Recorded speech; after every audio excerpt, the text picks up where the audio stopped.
What's going down with y'all, man? Get up in here, get up in here. Y'all come tap in with the boy one time, man. We ain't doing too much. I know what it is. Shout out to everybody. Friday night vibes, man, is going down for shit show. Y'all tap in, man. The vibe stream, not the live stream. Once everybody get up in here, we'll get it going for sure. Hopefully y'all all had a good week. Hopefully y'all all had a good week. What up, Travis? Heartbreak Kid, Tommy, what's going down? TTG Chop 5. Who else up in here? Elliot Motion 3. Shout out to everybody in here, man. Elliot, is it only Elliot Motion the 3? Big Ant the spokesman, Travis, TTG, Top 5, the Heartbreak Kid, Tommy, the Medication Station, Chosen One. Sniper V was going down, man. I want this conversation, bro, and I'm doing this today. I'm doing this conversation again today, and I might tap in on this topic one more time, and then I'll be done with it. It's all about me trying to raise awareness, bro. It's nothing but awareness with me, right? With these conversations like this. And I'm gonna do a video on Jizzle, CEO Jizzle. I'm gonna do a video on him tomorrow. Let me send a special prayer to my family, my loved ones, my kinfolk. Unc, you can kind of call him an unc because it's my cousins. My older cousin husband passed away last week, so we had to go to the funeral today. Shout out to my family, Diamond, Lexus, everybody over there. You know what I'm saying? Went to the funeral this morning, so I've been tied up with that all day today. Most definitely had to pull up and just vibe out with them, man. Be there for the fam. That's why I got the suit jacket on. I just said we gonna suit it out today, man. Still got the suit on and everything like that. We just gonna. That's just how I'm moving today. We suited and booted. So condolences and rest in peace to Sam, man. Grew up seeing them, grew up around them. Damn. Tough. Went to the church this morning. It was different. It was a Catholic church, man. Catholic church.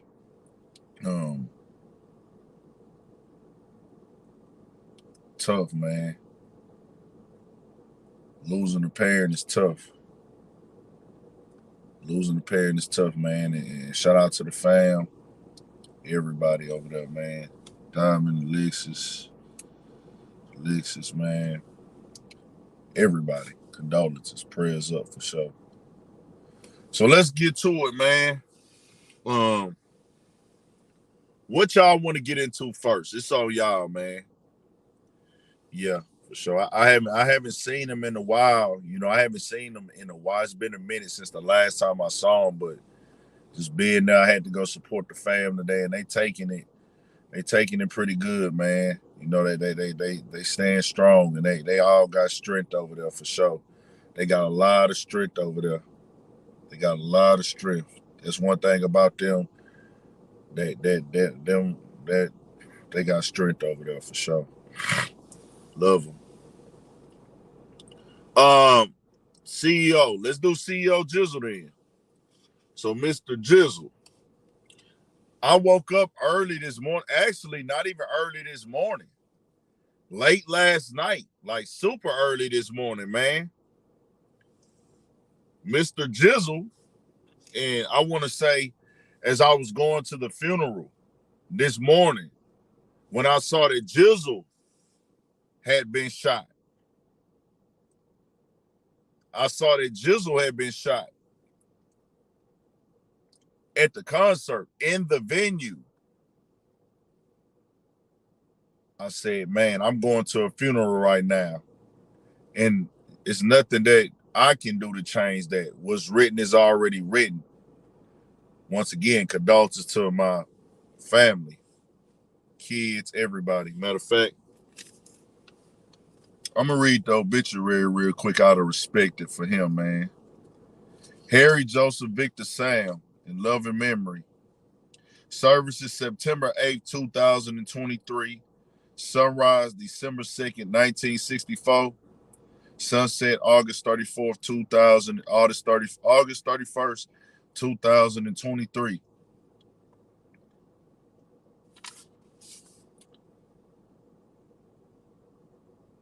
Saint Joseph Robin, Joseph Jr., Kiwana, Alexis, Diamond.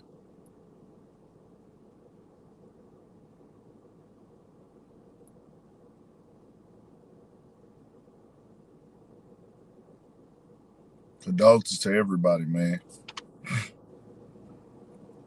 Crazy.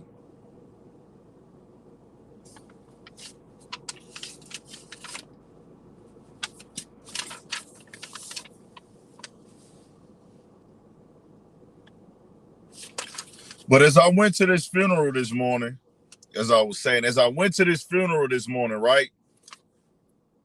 What's written is written with this. When I got this call, my tea lady told me about it.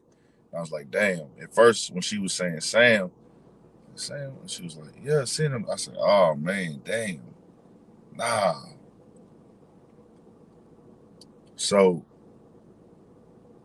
I say that to say, I was like, bro, he don't know. When I saw him tunting and talking shit this morning, he doesn't know when you get murdered, the pain for you is over, Jizzle.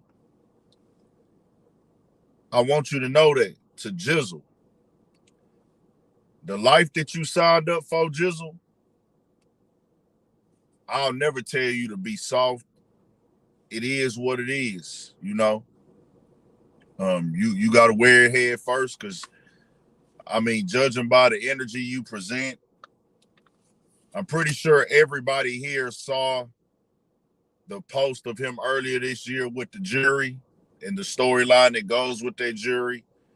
He's part of the PRE camp, but he had another rapper's jury earlier this year.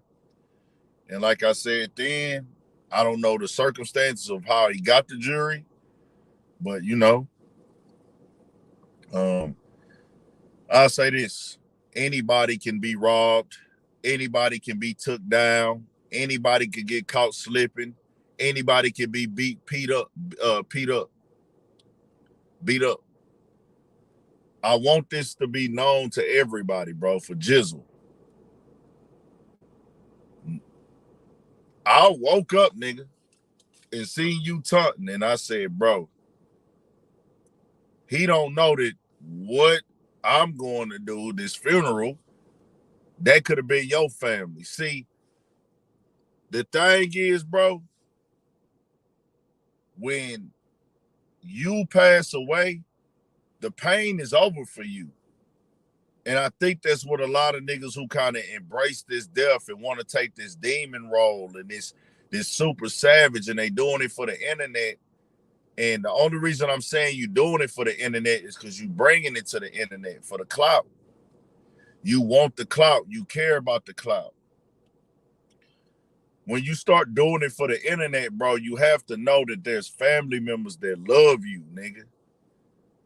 I don't know who raised Jizzle, but I know somebody in this world love you, nigga. It will break their motherfucking heart and soul if you did not make it out of that concert alive. It would break their motherfucking heart. This for Jizzle. For all y'all niggas that act like people don't love y'all, nigga. Somebody love you. Somebody obviously doesn't like you either, for whatever reason that may be. I mean, you signed up for that. I'll never tell you not to be on go. I'll never tell you not to be on timing.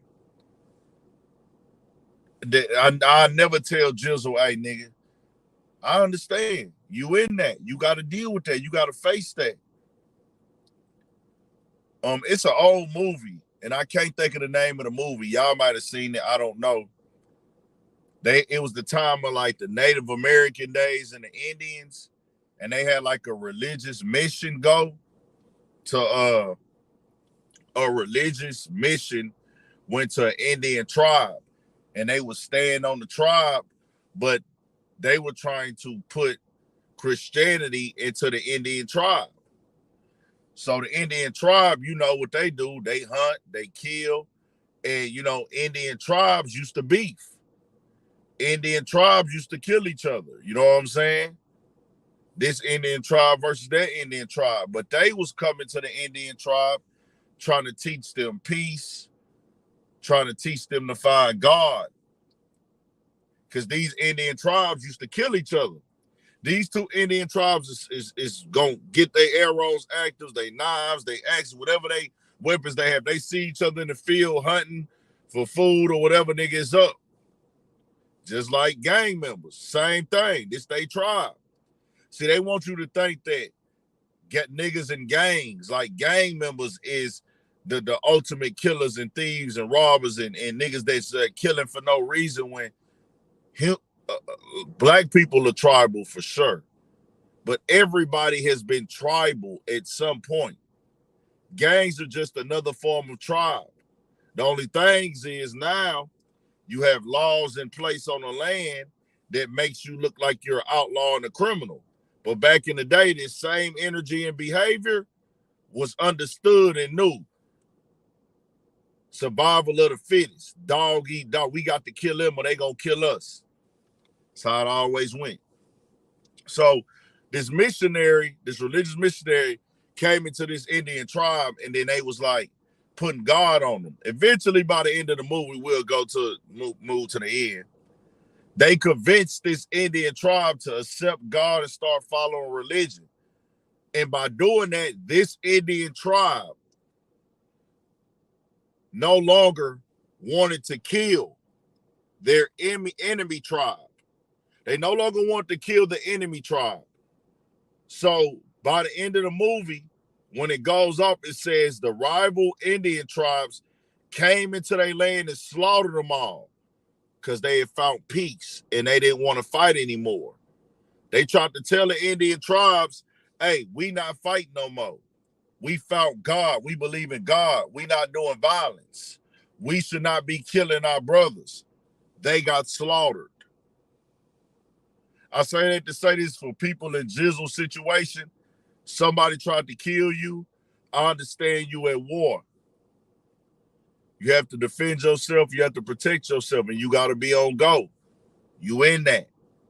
I'll never tell you to lay down and die. Never. I'll never tell you to go outside. But what you did in that hospital bed, that's not that. In that hospital bed, what you doing is you're putting more negativity into the universe and you're taunting them to come get you. That's not surviving. That's called inviting. Your family doesn't want you to invite that. I don't even know you, and I don't want you to invite that energy on yourself because I see another brother in the bed, and you talked about the blogs, Jizzle. Fuck these blogs. Fuck me, Jizzle. If you see this, Jizzle, I want your mentality to be fuck these blogs and fuck Big Aint. If you ever see this video, Jizzle, say, hey, fuck that nigga that's talking about me. You want to know why? Because we don't know you. Think about the people that know you and don't want to see the person they love in that bed with that motherfucking slice from your motherfucking top of your chest to your bottom. Think about them people that had to see that video on the internet of you getting shot inside of a concert, close range, nigga. You ain't turned your heart off. You love somebody, nigga. You a nigga. We do got some fucked up niggas in our community, but you ain't 1,000% soulless. You can't convince me that. You care about somebody. Somebody wants you on this earth, nigga. If they don't, then I'll take that. If you could tell me that. But you don't need to tell me that. It ain't for you to tell me. I just feel like you being a nigga. Somebody love you, G. Somebody love you. I want you to wake up and say, fuck Big Aint. Fuck urban politicians. I want you to say, fuck every rap and hip-hop media blog. Fuck they stories. You in the hospital bed. Your life is on the line. Your life is on the line in these streets after this day because somebody wants you gone.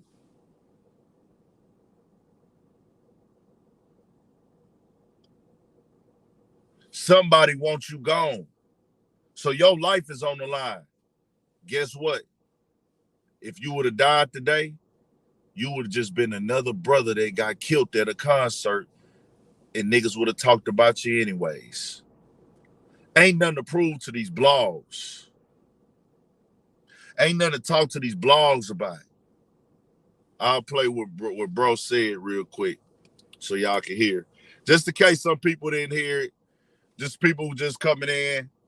This is CEO Jizzle out of Memphis. He was shot at the Lil Baby concert. Looks like close blank range.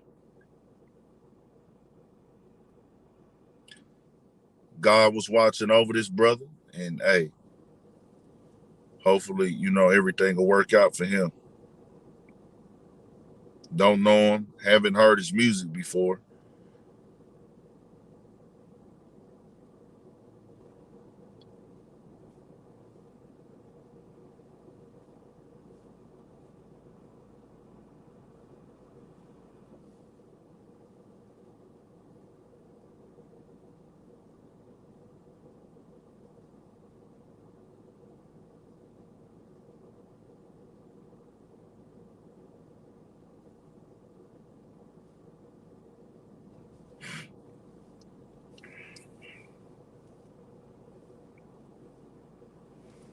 Even to find it on this page. Y'all turn me up though.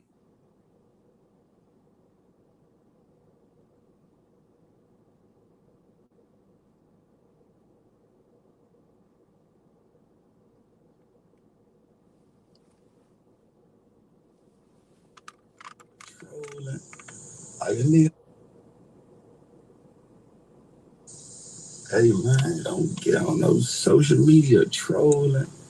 Like a nigga not to be out, man. Hey man, the minute you hoe ass niggas I done took, man, ain't no way I'll let a fuck boy take me out, nigga. I'm in pain like a motherfucker. Hey, but Jizzle good though, man. Hey, tell them hoe ass blogs quit posting me though. Ain't no devil. Hey man, I'm a dog, man. This shit concrete, boy. Hey man. This shit concrete, man. Yeah. I'm a dog. I'm good, man. This shit concrete, man. For real. Stop posting me, man. Not wrong with me. I'm good.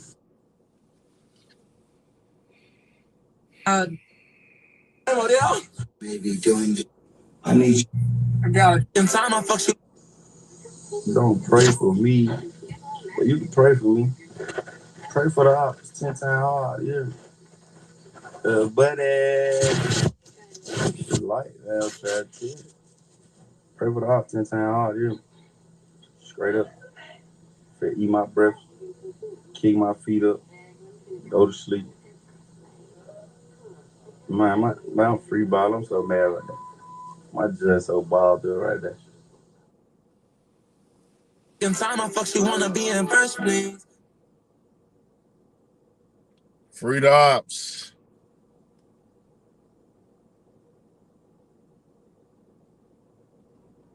He says, pray for the ops. I mean, my bad. Pray for the ops. Don't post him on the blogs.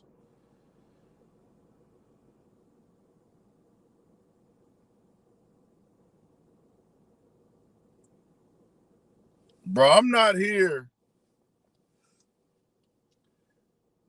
Let me tell CEO Jizzle something. CEO Jizzle, I believe you really a gangster, CEO Jizzle. I really believe you a stepper. I really believe you built the concrete, CEO Jizzle. I really believe you about that life, CEO Jizzle. As I saw earlier this year, something you did, let me know you about that life. CEO Jizzle, if any of y'all niggas tell me y'all some gangsters and steppers and shit, I believe you. I have no reason not to believe you.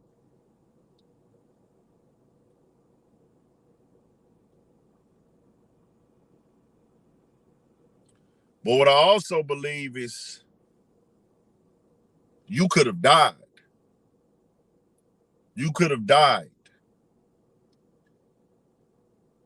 You here for a reason. I want you to know your life is priceless, my nigga. Fuck these blogs. Fuck that clout. Fuck that taunting. Do what you got to do to survive, because I see how you living. It ain't hard to see how you living, bro. But you ain't got nothing to prove to nobody on this goddamn internet, G. Your family care about you. Somebody care about your ass, nigga. I know you might look up and be like, don't nobody give a fuck about me. I don't care, nigga. My family know this how I'm living. Fuck that. They will be heartbroken, nigga, if they couldn't come talk to you one more time or see you. And if you ain't got no family, you got homies. Your homies would be heartbroken if you wasn't able to be here, nigga. Think about them. Because they the ones that got to live with the pain if you leave this earth, my nigga. They the ones that got to live with the pain. You don't got to live with the pain no more, Jizzle. Straight up, nigga. Straight up. We gonna pray for all y'all, because y'all all brothers to me. I don't have any ops. I don't have any ops. I don't got ops out here. So if I see you, my brother, in the gas station, the mall, or the corner store, I'm gonna see another brother. You can't be my op, nigga. Another brother will never be my op in me, in the grand scheme of me understanding what's going on with society and how we have been trained, manipulated, and socially programmed to go against one another. Y'all going against each other right now, whoever you and your ops are, y'all have been socially programmed to think that y'all gotta go against each other. Y'all have been socially programmed to think that this man is your enemy. Y'all are socially programmed to think that I gotta kill this man. And now we steady passing this energy and this generational curse down to the next generation, the next generation, the next generation. CEO Jizzle, get better. Lil Baby did say that he would be refunding everybody for this concert. So if you went to that concert last night, you will be refunded. I don't know how the hell they got the gun in there, but they probably came through the VIP entrance. And when you go through the VIP entrance, I would imagine that they can walk in without getting searched and shit.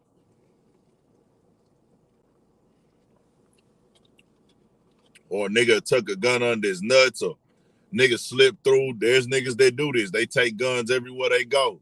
But obviously, they really was on you if they felt like, nigga, I'm finna pop this nigga right here at this Lil Baby show. He made it out.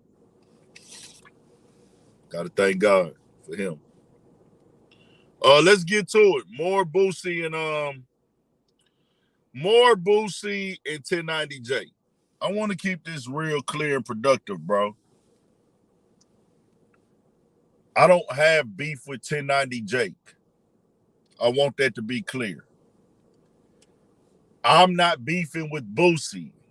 I'm not beefing with 1090 Jake. I'm not beefing with nobody. This is not for me to get on here and call names and slander and tear down. I have to tear down these narratives to lift up our thinking. I got to tear down the narrative to uplift our thinking, because this unproductive poison is being pushed upon us as motherfucking black people in America. These codes, these standards have now made it to social media and the age of information as a talking point. A motherfucking talking point in our community and our rap and hip hop culture. But we seem to can't ever take control. We can't ever seem to take control of our own narrative.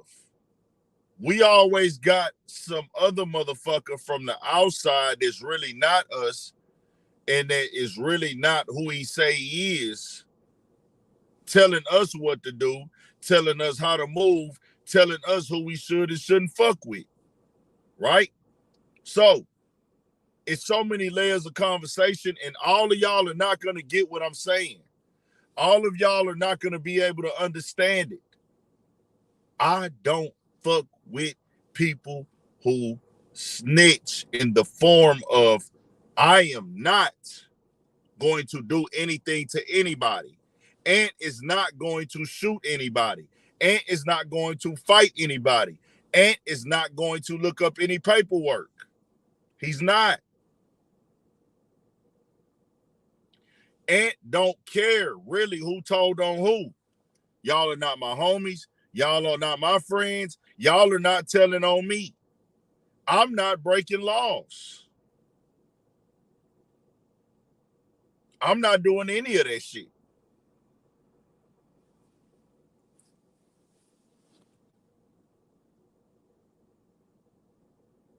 If you told on somebody, guess what that means to me? All it means is you wasn't ready for the consequences of breaking the law. That's all it means. Okay, you told, you wasn't built for that. That's that. But other than that, after that, what else is there to talk about? If it's a talking point in rap and hip-hop media, I'm going to cover it. I always tell y'all, I'm going to talk about the stuff that's going to make y'all click this channel. Now I got your attention so we can raise awareness. I got your attention now because I got 1090 Jake and Boosie in the title. Now I can talk about the unproductiveness of this stuff being pushed up on us.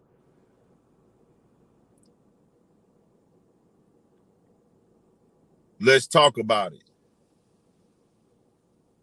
If a nigga come out and snitching and telling, why is it being politicked on the internet? There is no punishment on the internet for it. There's nothing that's gonna happen. It's being done for entertainment. But this lane of entertainment is taking down niggas' careers, bringing a bunch of nonsense. Now, when it comes to being a man, if you signed up for a lifestyle, you need to stand on that. If not, don't do it. If you're not ready to stand up on the consequences of what you're doing, you should stop. You should stop. If you are not ready to stand on what you are doing, you should stop immediately when it comes to breaking the law or committing to a life of crime. If you're not ready to go to jail, prison, and ready to take L's, do not join the game.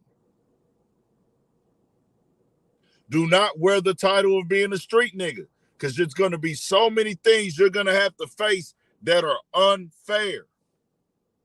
There's going to be a lot of things that you have to face that are unfair. There's going to be a lot of things that you're going to have to face that ain't going to be right. But that's what you signed up for. So now you got to make that, you got to lay in that bed that you made, nigga. And that bed that you made, that you got to lay in, that bed that you made that you got to lay in, it's going to be some nights that you ain't got no blanket, nigga. It's going to be some nights that you ain't got no heater. It's going to be some nights that you ain't got no motherfucking AC. It's going to be some nights you going to have some bed bugs. It's going to be some nights that, nigga, yeah. It's going to be some nights you going to be lonely. It's going to be some nights that another nigga might be fucking your lady. It's going to be some nights that the motherfucker that told you they got your back, they not going to have your back. It's going to be some nights where you going to be in your bed having nightmares. It's going to be some nights, nigga, where motherfuckers, you ain't going to know what's in store for you. You're not sleeping at peace.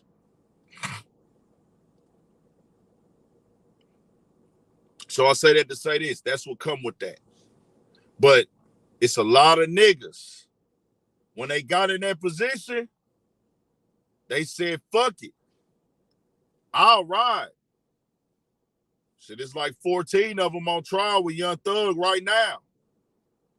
It's like 14 of them on trial with Young Thug right now. It's like 6 others who don't have lawyers to go to trial.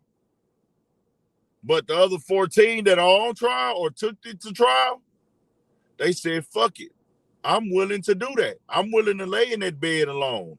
I'm willing to be locked up behind a wall because this is what I signed up for. That's the honorable way if you motherfucking chose that lifestyle.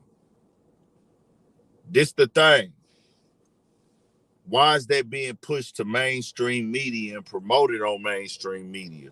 Why is these gang and prison politics being held up for rappers and entertainers? Yeah, they're making music. Yeah, they rapping about this shit, but this is the entertainment business. I was always raised that, yeah, these soundtracks are real. We do want the rappers to have a real element or have came from this background. But we ain't never been no people to be exposing people. That ain't never been our lane. That ain't never been nothing that's a part of hip-hop. Hip-hop just hit its 50th year anniversary. 50th year anniversary. Just hit this year. This lane right here has been going on for 3 years. We have had hip-hop for 50 years. This right here has been going on for 3. So for 47 years, and don't get me wrong, we've had situations of snitching coming up, conversations of snitching and who snitched on who told on who. This has came up before in hip-hop. I'm not going to act like it hasn't. It's always been around. Snitching been around before hip-hop was even thought of, nigga. Snitching been around before hip-hop was even breathed, nigga. His snitching been around from day one. We ain't even the first, nigga. Snitching was going back way in the day, nigga. 1800, 17. Nigga been snitching forever. So, in hip-hop, 50 years old, this how you know something that ain't supposed to be going on within the culture. That's how you know it's detrimental and unproductive to the people as a whole. So for 50 years, this ain't something that's going on. For 47. In the last 3 years, this conversation has got a gang of steam. Now with all this steam that it has, it's one of the most controversial things to be discussed in rap. Somebody has found a way to make a platform based off of it. Make a living based off of it. And he's telling us, fuck your favorite rappers. These rappers are fake. They snitches. Y'all shouldn't be listening to these dudes. They not like that. But all in all,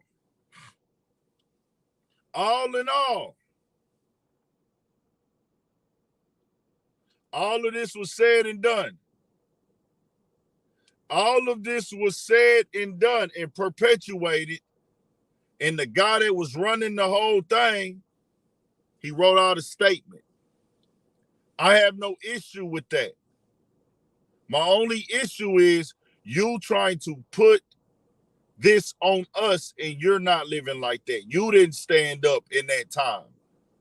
So you telling our people and our culture and our community, and you built up a fan base by pointing out, hey, these niggas do this, these niggas do that, these niggas snitching, these niggas told, these niggas this. Whole time, you done wrote a nigga name down on a piece of paper and gave it to the warden, right? So I want to keep this productive because beefing with 1090 Jake does nothing for me. I gain nothing from that. This ain't about 1090 Jake. It's about us understanding that that was never for us. It was never for us. Unproductive. What he was pushing, what he was selling, wasn't for us to win. It wasn't for us to elevate. It was for him to elevate his status, elevate his paper, his pockets, for him to build his brand. This wasn't done to help the rap and hip hop culture and community. This was all detriment.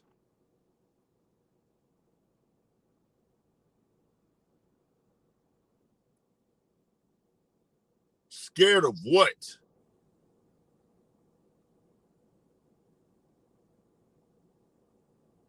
This wasn't done to uplift rap and hip-hop culture.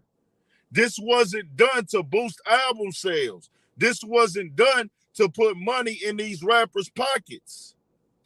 It was done strictly for him to get money. And this is why I speak on Boosie. Boosie. I'm going to call it like it is. Anytime a rapper has came out with paperwork, not anytime, but when the situation came out with Rollo, Boosie went in, called him a rat, called him a snake, called him a snitch, even said Scoob would be ashamed of you, did all this online. Boosie called him a rat. Rollo's a rat. Rollo this, Rollo that.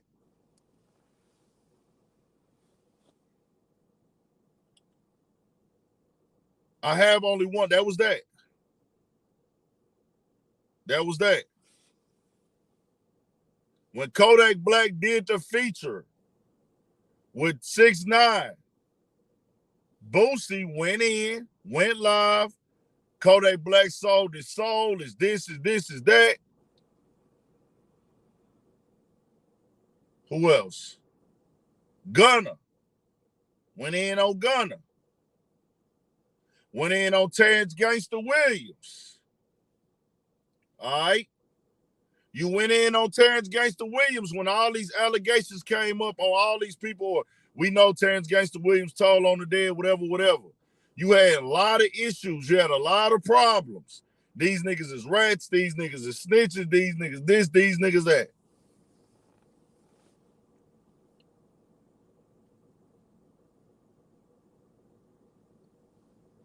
Boosie, you went in the Vlad interview and you said, Boosie says he's thankful that 1090 Jake exposes snitches in the industry.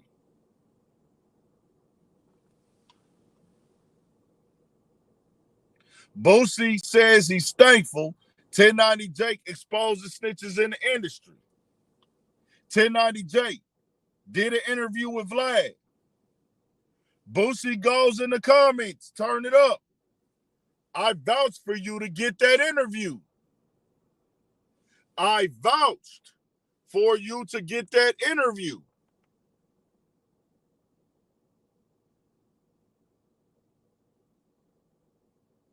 I vouched for you to get that interview. 1090 Jake says, big facts. Salute. This is a grievance letter that 1090 Jake wrote to the warden in the jail, Boosie. This hit the internet 48 hours ago. And Boosie, you have yet to say one word. You saw this all over the internet. Boosie, you know what this is, Boosie. Why haven't you said anything? Why haven't you called them out? Why is it you spaz on your own, but when he do it, after you vouch for him? Why are you vouching for somebody that you don't even know? Because he made it look good for you, just like he made it look good for everybody else. But like I say, I always knew that this is unproductive.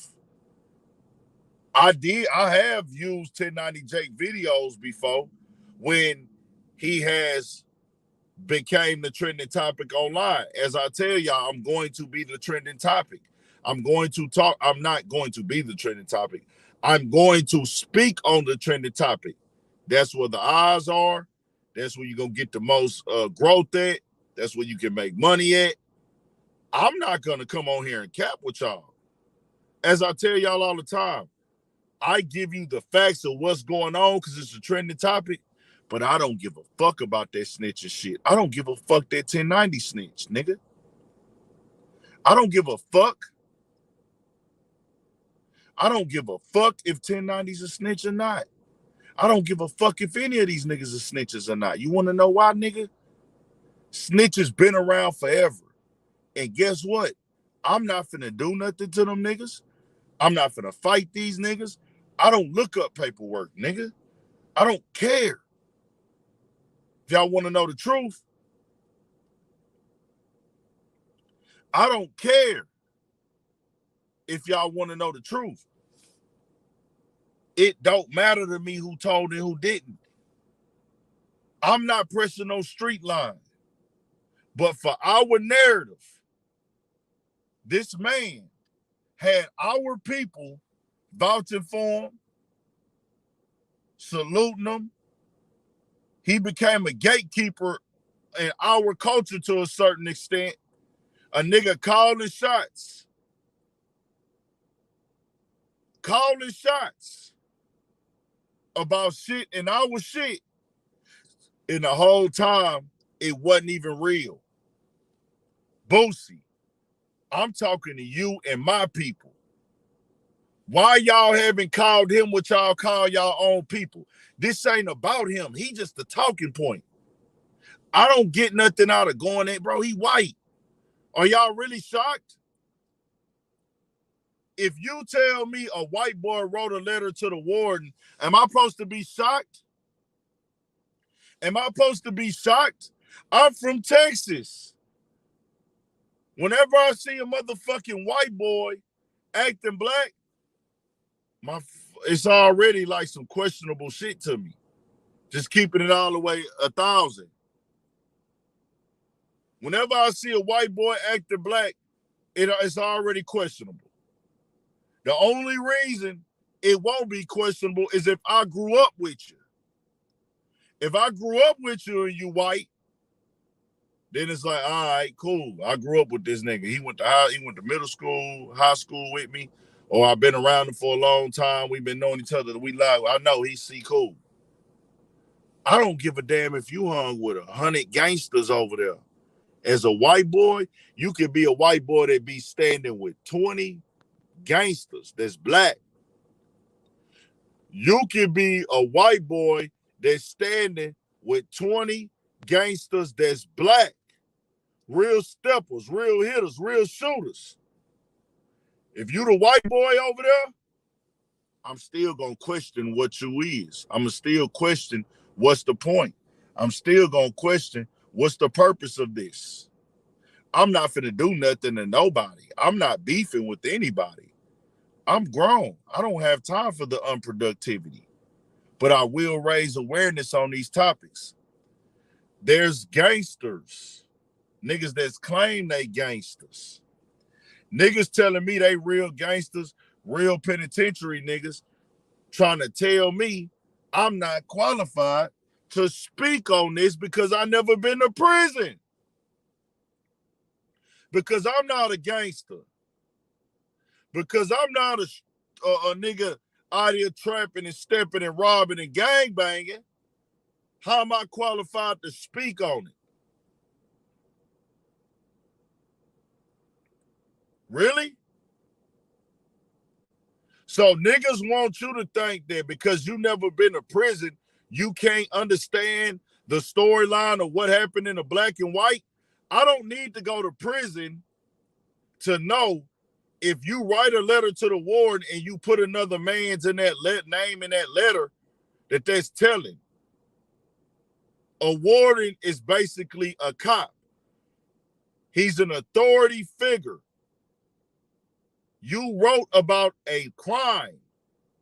You wrote about an assault, and you put the man name in there that assaulted you. This is nothing to talk about. You told. Why can't the black gangsters, the blacks, why can't the black steppers come out and say that?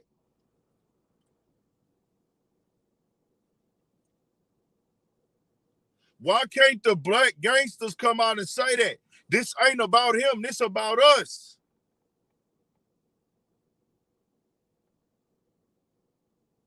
Well, let me tell you something. Kenya Nix, do you want to come on and join?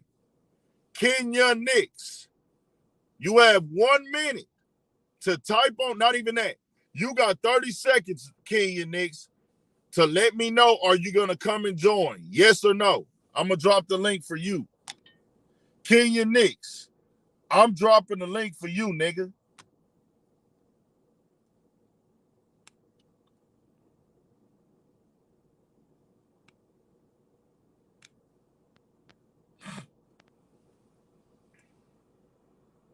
Kenya Nicks, are you going to come on and stand on what you got to say? Or do we need to get you up out of here? Turn the lights up, turn up the energy. We not tripping off the donations, but we do need the participation. When I start running that Patreon, that's when y'all can choose if y'all want to donate. Right now, if y'all want to come to that Patreon, but if homie is going to come join, turn this up. Come with the energy, interact, speak on how you feel. That's how this shit be lit. This how we turn it up. This how we get productivity, man.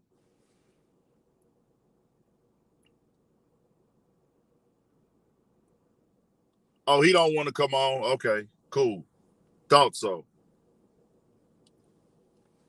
I thought he was part of the problem in the unproductivity. I figured he was part of the unproductivity of the culture.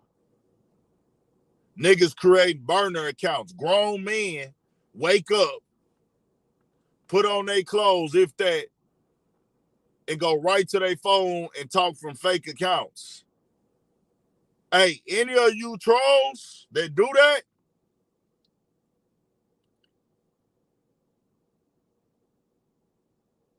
your mama, your daddy, all the work your mama and daddy put in, nigga, your mama and daddy worked hard and grinded. Your mama and daddy got up every day, nigga, and slaved and worked for you to grow up and be a nigga that creates fake fucking YouTube accounts. Now leave that nigga in here. Leave that nigga in here. Let that nigga suffer. Your mama and your daddy, before we move on, all the sacrifices they made, all them long nights of working, putting clothes on your back, nigga, sending you to school, making sure you get the basketball practice, football practice, making sure you got them video games, nigga. And this what you niggas amounted to in life? A nigga behind a fake YouTube account? Why would you do that to your mama, nigga, and your daddy? See, we don't know who you is, but when you look in the mirror, you know who you is, nigga. That's gotta suck. Terrible, man. Get some help, nigga. But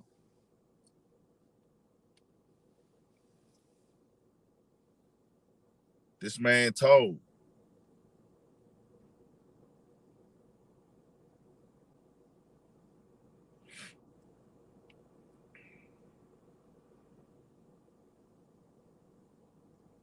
And to each his own.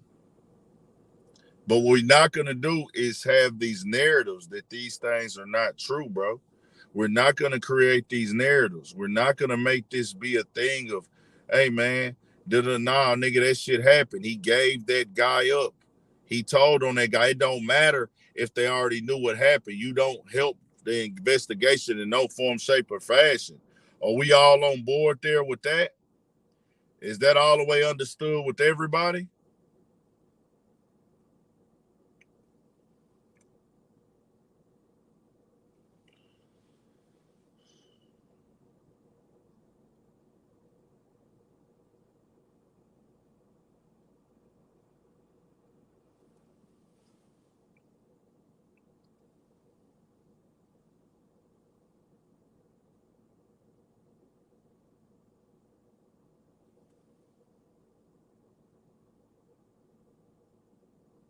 Hold on, I'm looking for something.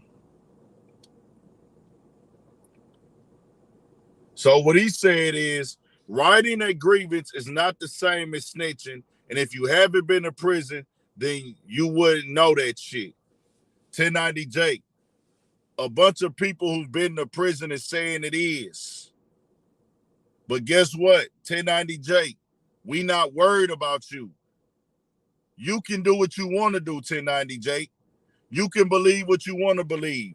1090J's audience is not going to go anywhere. They're going to watch them. They're going to support them. They don't give a fuck because they not real. They some suburb-ass niggas who not standing on nothing. They don't give a fuck. I don't expect them to give a fuck. I don't expect 1090J to give a fuck. Writing a grievance is not the same as snitching. And if you haven't been to prison, you wouldn't know that shit. So fuck all the haters. I'm still team 1090J. They just mad because he been lifting skirts, so-called the rats. Bro, get the fuck out of here, nigga. Niggas is really dick sucking.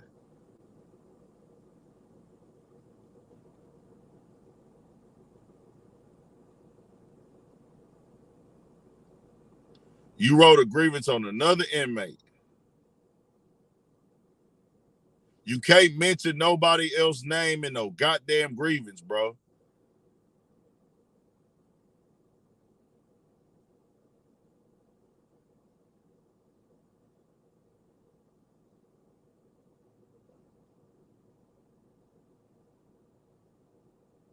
How can you write on a piece of paper something against another nigga and give it to an authority figure, bro?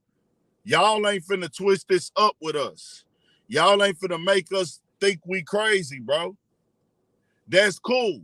He can go back and forth what he want to do. Boosie, we need you to speak.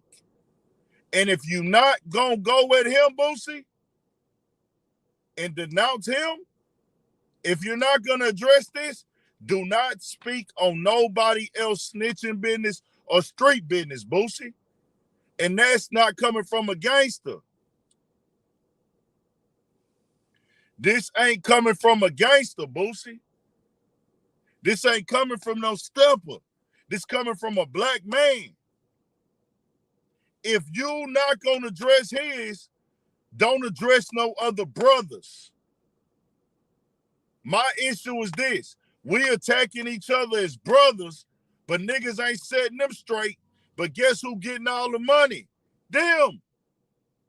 Guess who making all the money off of you? Vlad. Vlad is interviewing him right now. You can't make that shit seem cool. No heart. Okay, bet. You cut your cam off, bro? I don't know if you want to cut your cam off. No heart. No heart. I don't know. You want to cut your shit on or off? I'm going to let you join.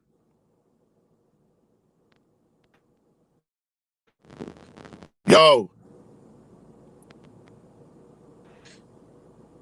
Yo.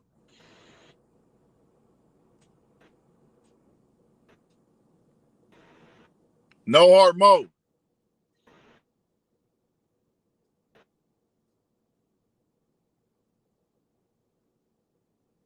No hard mode. Go grab the link and come back in, G. Cut your cam back on when you come back in. Hey. Okay, there you might be back. Hold on. No hard mode. Can't hear you, G. Is that my, so I got the phone low or something? Hold on. Dang.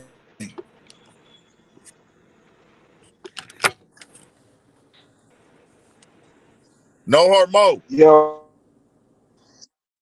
Yo, I can hear you. What's good, G? What's going down?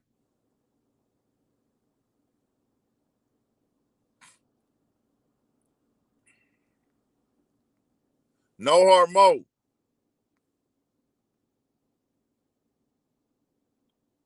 All right, bro. I'm gonna remove you. Just grab it, go back to the chat, and I'm gonna drop a fresh link for you, and then you come back in. Oh, he said bad connection. All right, try later. Try later. It's all good. Anybody else want to join? I'm gonna drop a fresh link. Like I say, bro, I like to tap in with the people, bro. I tap in with the people. So if y'all want to come speak on this, y'all can. This is a platform I'll give the people a voice, bro. I don't trip. This is y'all time to get a voice with me. See, a lot of people, they don't want to tap in on here. They be wanting the nigga to come interview them and podcast with them, which is cool. But, and I'm not talking about rappers or people who push it. So I'm just talking about a bunch of different people in the streets. Like, nah, nigga, this your time to get on here and speak and talk and build a rapport. Like, come build a rapport with a nigga, bro. Don't just look at a nigga platform and think, hey, nigga, I'ma just come on your shit and I'm supposed to come get all these views or just be on your shit talking. Come build a rapport with me first on these lives. Build a rapport with the people. Build a rapport with the supporters. I got a little audience of people who gonna always check my lives out. Come build a rapport with them so it makes sense for you to come sit down on the podcast with us. Cause nigga, a lot of niggas don't got really nothing to talk about. And that's not noting for nobody personal. It don't mean that you wouldn't be good at podcasting. It don't mean you wouldn't be podcasting. Terrence Gibbons. Well, Terrence Gibbons, I'm going to drop the link. Let's get it.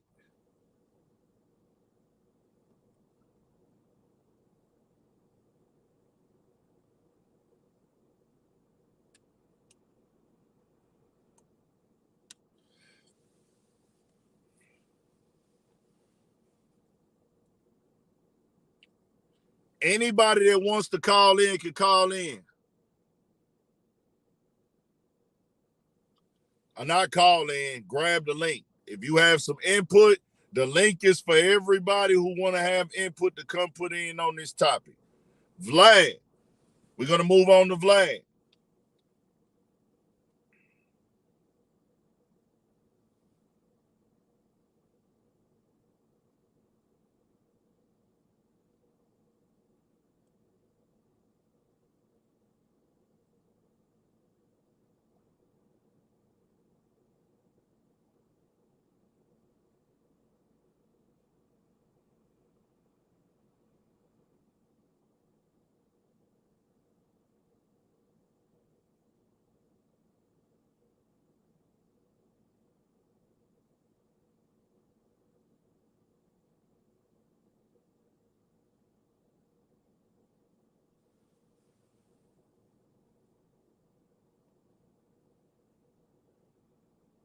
Nah, nigga, you got to grab the link, Terrence. Hold on. Okay, bet.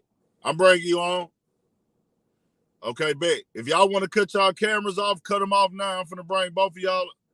If y'all want to cut, it was somebody else who was trying to join too, but I'm finna bring you on, Terrence. If you want to cut your camera off, cut it off now. Nah, it could be on. Bet. We here. What's going down, man? Man, listen. If something happened to you, he was at Lancaster for one.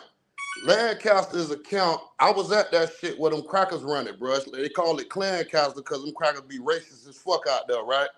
Okay, you sound like you from Florida. What part you from? I'm from Lauderdale, bro. Okay, you from what airport? I went to the airport out there. Okay, 100. You go to the box and you write a grievance. Now, first of all, the box, bro, well, it's basically 23-hour lockdown, sometimes 24-hour lockdown. You might be able to bathe once or twice a week, fucking around with the box. So it puts you in the worst position in your mind and all that, right? So if you ain't strong, that shit gonna kill you. So what happened is he done went to the box. He couldn't take that shit enough because he knew he was gonna have to go to CM, which is another control management. When you go to CM, that's like being in the box for like 2 years straight. So soon as he about to go to the box, he tried to write the grievance, and then he put another nigga's name in it. So then that was the try. And then if you look in the letter, he talking about, oh, my people gonna be doing something about this, and I got lawyers on it and all that. That's the right to grievance to do that. But I'm telling you, that's straight snitching, bro. Like if nigga would have found that out while he was in jail or in prison that he did that, that would have been an automatic violation, bro. Even his blood, whatever he is or whatever, they should know that. But because they probably getting money with him and he getting them some money, how he said it saying in the interview, oh, them guys in the back room will tell you and all that. Bro, white boys in the chain gang, ain't nowhere in hell he was just standing on shit when he was in the, even if, let me tell you something what I seen, bro. Even at Lancaster, I was at Lancaster, Taylor CI, all that. if you in there and you would say it's a bunch of niggas who bloods and they got the white boy that's a blood, really they be using them to do little dumb shit, make them crash for them and shit. So by him saying that though, and talking about, oh, niggas who done been to the chain, I done been to the chain gang. I was from 02 to 06. I was at Lancaster with Officer Dudley and all them niggas out and them COs out there that make a nigga life a living hell, bro. And so if he went to the box and did that, I promise you that's snitching, bro. Them niggas, ain't nobody couldn't have found that out, because see, with a grievance, it goes straight to who it's supposed to go to. So it ain't like they gonna post that paperwork or nothing like that. By here, he put the man name in there, talking about he was the victim and all that stuff. He was the victim. And ain't nobody gonna try to help him. Nobody ain't set nothing off in there for him or none of that, because they ain't really gonna ride for him like that. So now that he done got out, I be saying that, bro, about 1096, bro. So nah. And that's what I think, that, you know, even the way he's talking about it, it's like he's trying to put it up there that it wasn't this or that, or it wasn't done. It was done for the guards. But when you say you a victim and you say that you got hit, to me that comes off, and I think to anybody reading it, you're telling on the guards and the nigga that hit you. And the nigga, because look, by him doing that and they investigated, that nigga could have got more time added on. That's basically saying, man, look, I was the victim, this who did it, and they offered a press charge, and that nigga could have got an outside charge and all that, bro. And all that for that. So what you got to find out, okay, when he did the grievance, where he went at after that. Once he got out the box, where he went at then. So, you know, we'll probably never see none of that. I saw somewhere that he was shocked that this grievance came out himself. Like, he don't even know how they got this grievance. And then Yak lawyer put it out there that this ain't even the only thing. It was some other shooting where he was nigga. It was some kind of shooting, and he was a witness in that shit too. Man, he can't, man, especially, let me tell you something. Just by the way he talk, bro, when he get to a camp down here in Florida, bro, talking like that, they off rip gonna consider him a little peon and shit. If you don't talk like us down here, and you a white boy and you done went to the chain gang, he can't be with the skinheads. He can't be with them because he already trying to act black and shit. So then now he say, oh, I'm a blood. Man, I know one white boy that was in the chain gang that was a crook, that was allowed to be that, because I'm talking about straight bot that.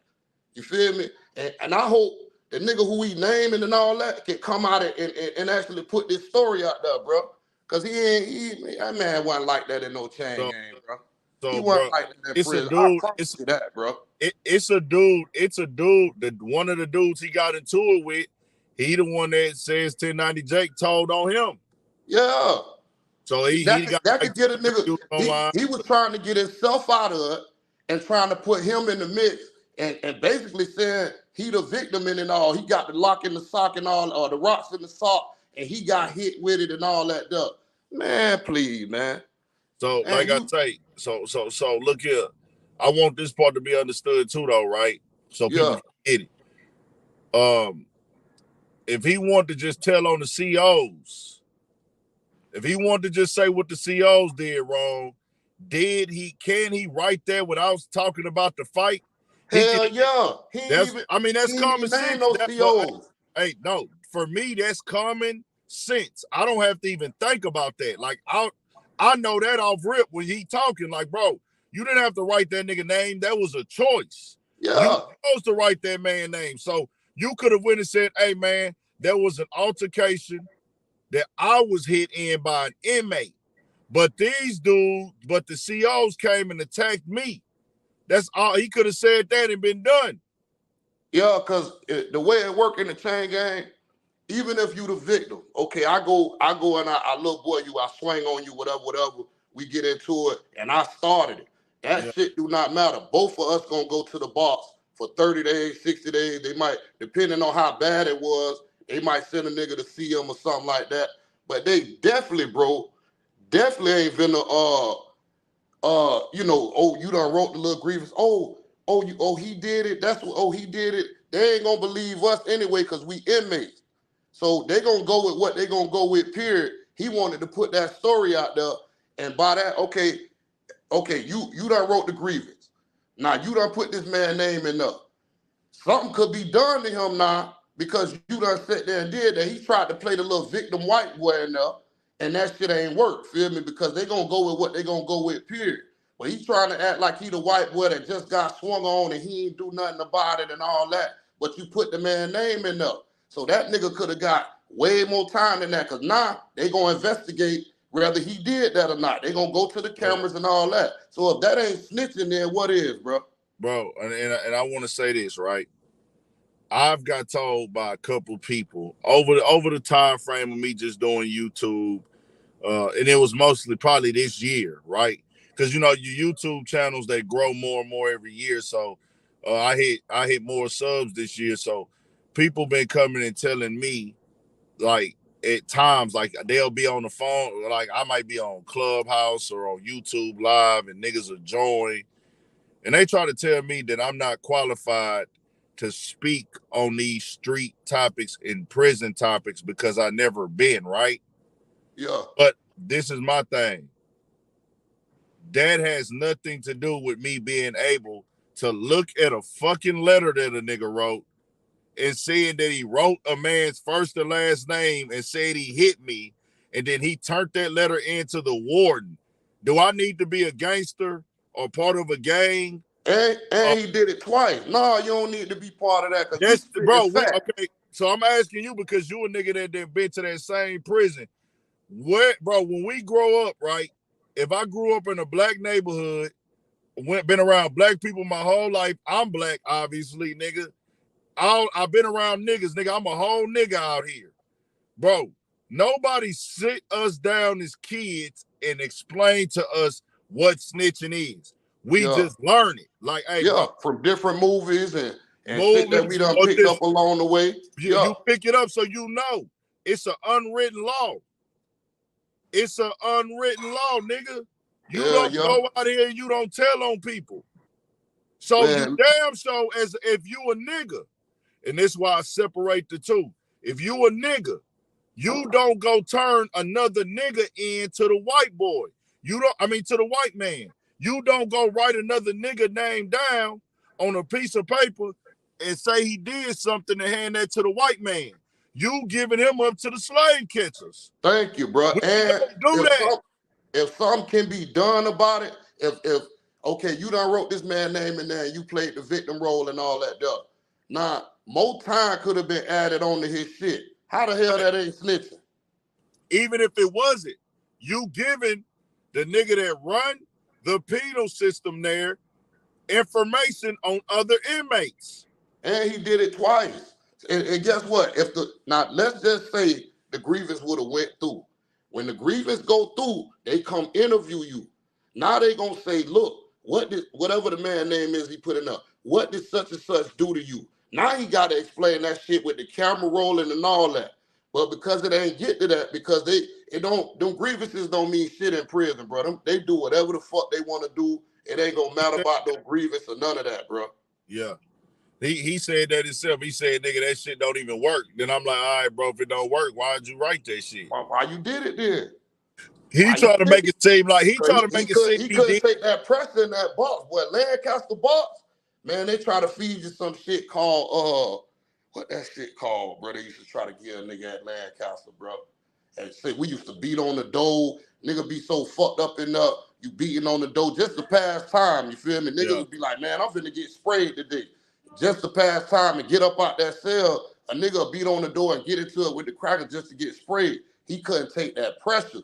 So he kept, that's why he say that was his second time writing them. And the first one ain't even go through, because a lot of the time, depending on who shift you got, they'll get that damn letter and ball it up. It won't even make it to where it's supposed to make it to. Yeah. Feel me? County jail might be a little different where your grievance gonna go through. You got people trying to get out and all this. The chain gang in prison, especially FSP, Florida State prisons, they ain't doing none of that. They'll find the grievance and come beat your ass for writing that bitch.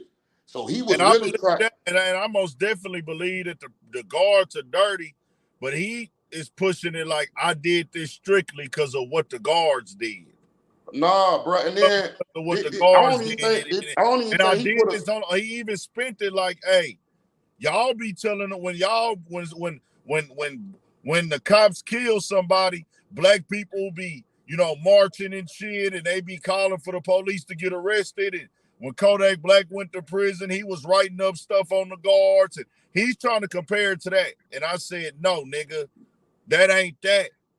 You wrote about what another inmate did to you, nigga. Who gives a fuck if a nigga tell on the police, nigga? I ain't never that was snitching, nigga. Yeah, fuck you gotta fight them with how you gotta fight them. But him putting that other man's name in up, exactly. He was trying to get that boy fucked up and trying to get himself out the box in the midst of that shit, bro. And even, hey, let's be for real. He could be like, he didn't even intend to get old boy fucked up, but he was so focused on himself, he fucked old boy up. Oh, yeah.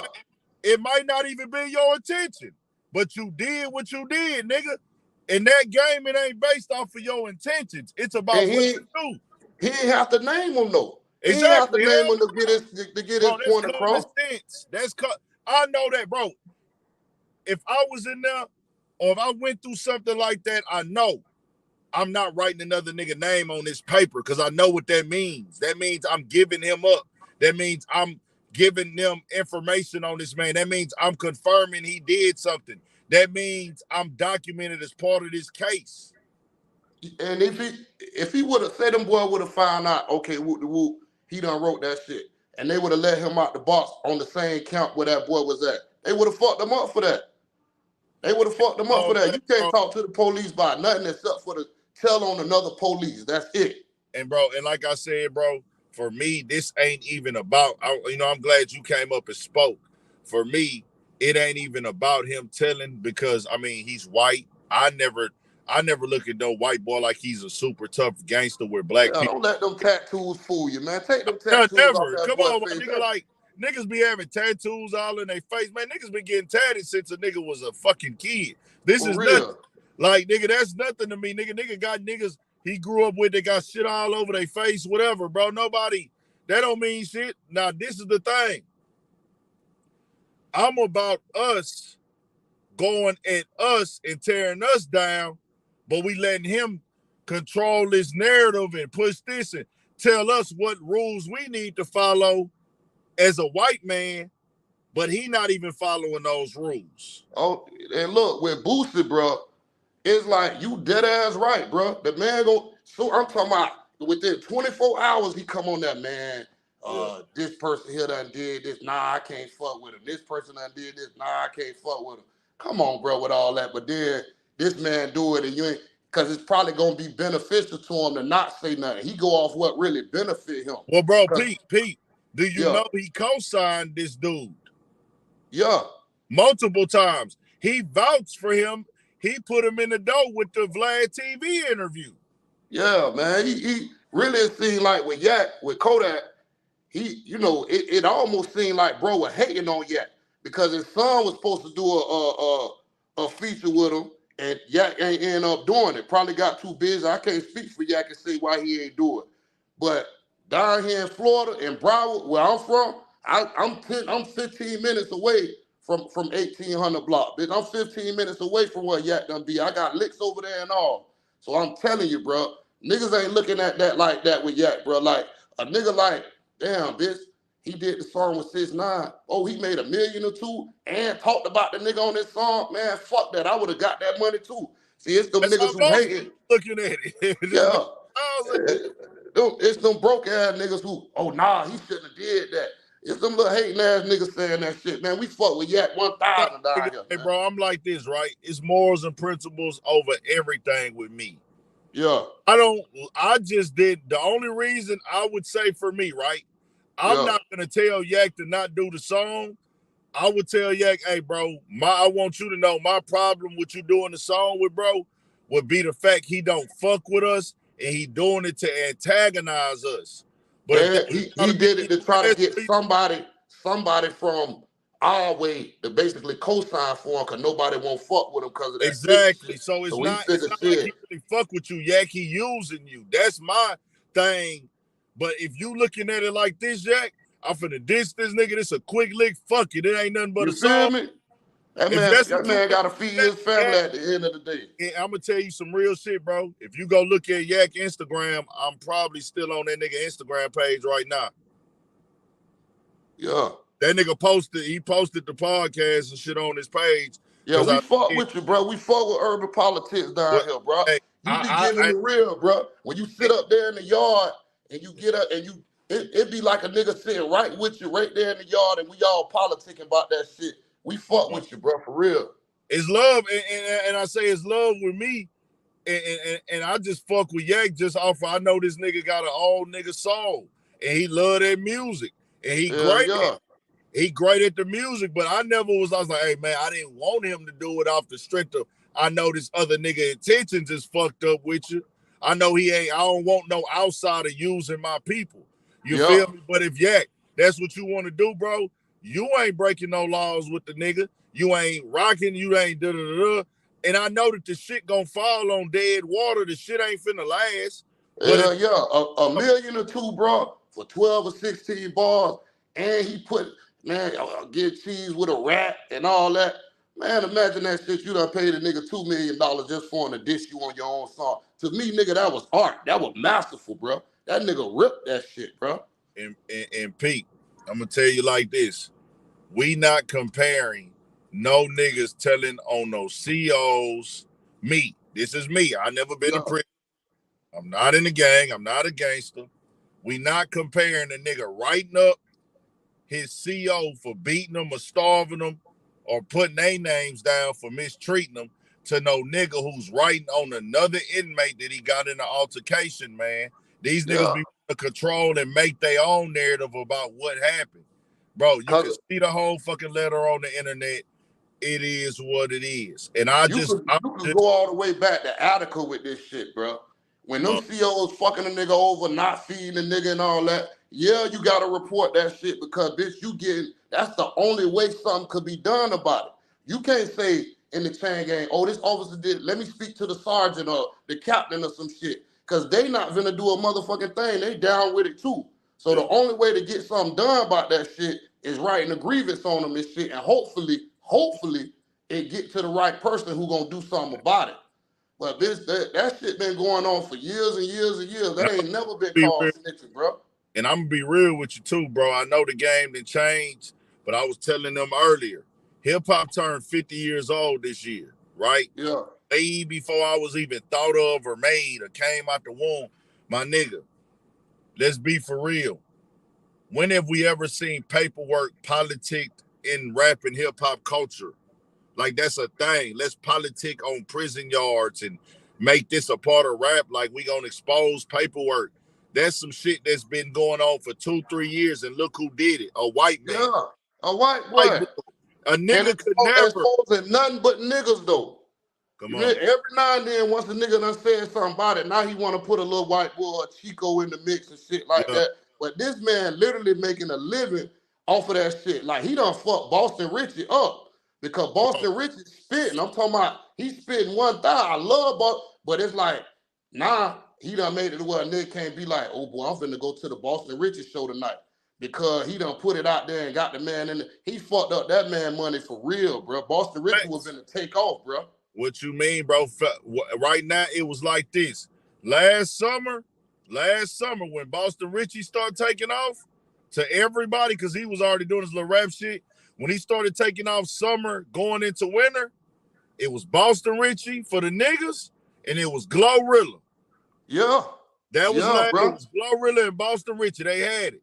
Boston Richie had the main song with Future, and she had that was for the streets, though, because Boston Richie had the streets. He shit hasn't blew all the way up yet, but if you really tapped in, you know now Boston Richie got these streets. He finna be next. And then right behind him, I'll say the top 3, and they all made the freshman cover because I said it. I said the hottest 3 new rappers in the game was Rob 49, Boston Richie, and Glorilla. Yeah. And I think Glorilla was first, Boston Richie was 2, Rob 49 was 3rd, as in they had the song that everybody was fucking with, the industry was fucking with, and then they had the video that people was fucking with, and all the artists was locked in with him. I don't know how we done let a white boy come through here and do that, bro. And then now he done did that. Now even his own blood members, I ain't no gang member at all, man. Even his own blood members, bro, should be checking him about that shit. He supposed to get a violation once. It's called a V. If you in the gang and you do some old snitching shit, some punk ass shit, or some shit like that, you supposed to get a violation for that shit. But because he up. Now, if he would have been first starting and this shit would have came out, they'll be disowning him and all that. But because he up, and they eating off on him, believe it or not. Them same ones they in the next room right now. They basically watching his back and doing all that shit to make sure they gonna continue to eat off on him. Cause now he done got in somewhat celebrity status. So it's kind of too late for all that shit. So it ain't even nothing gonna be done about this shit. And that's where that new shit come. Because back in the days, that wouldn't have stood. Nigga don't care about you got no money and this and that. If you done fucked up and did some wrong flaw shit, you got to be called out for that. Boosie got to say something about this shit. Cause he said he get in everybody's business but his own. I'm talking about everybody's business. Boosie wouldn't have to say nothing if he didn't stamp the nigga. I wouldn't care. Well, he ain't stamp the nigga. He ain't stamp a lot of niggas, but he got something to say about him, bro. But I'm saying, Boosie put in his own words, I vouch for you to get that interview. You vouch for the nigga, Boosie. And then, I'm going to tell you what else Boosie done said.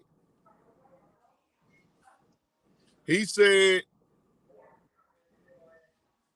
Boosie says he's thankful that 1090 Jake exposes snitches in the industry. You're thankful for him? Then you told him, I vouch for you to get that interview with Vlad. Yeah. So you helped him go to one of the top rap and hip-hop platforms. That means you said, hey, Vlad, interview 1090 Jake. Then after that, Boosie went on Vlad and said, Kodak Black has a green light on him in prison for working with the snitch like 6ix9ine. Hey, bring me the charges. He can't say that, brother. Of course he can. That's why I put that up on my Instagram today.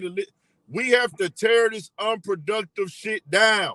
Yeah, he letting a bitch fool him with what he did them 8 years and feel like now he could just, like he the one who running all this shit when it come to that. Yeah, go to the chain game, boy. Let me tell you one thing. Now, I can't speak outside of Florida. In the chain gang, you know who run them prisons, bro? Who? The Chicos and the Haitians, bro. Them Zoles. Yeah. I was there when ZM got created by Pendel, bro.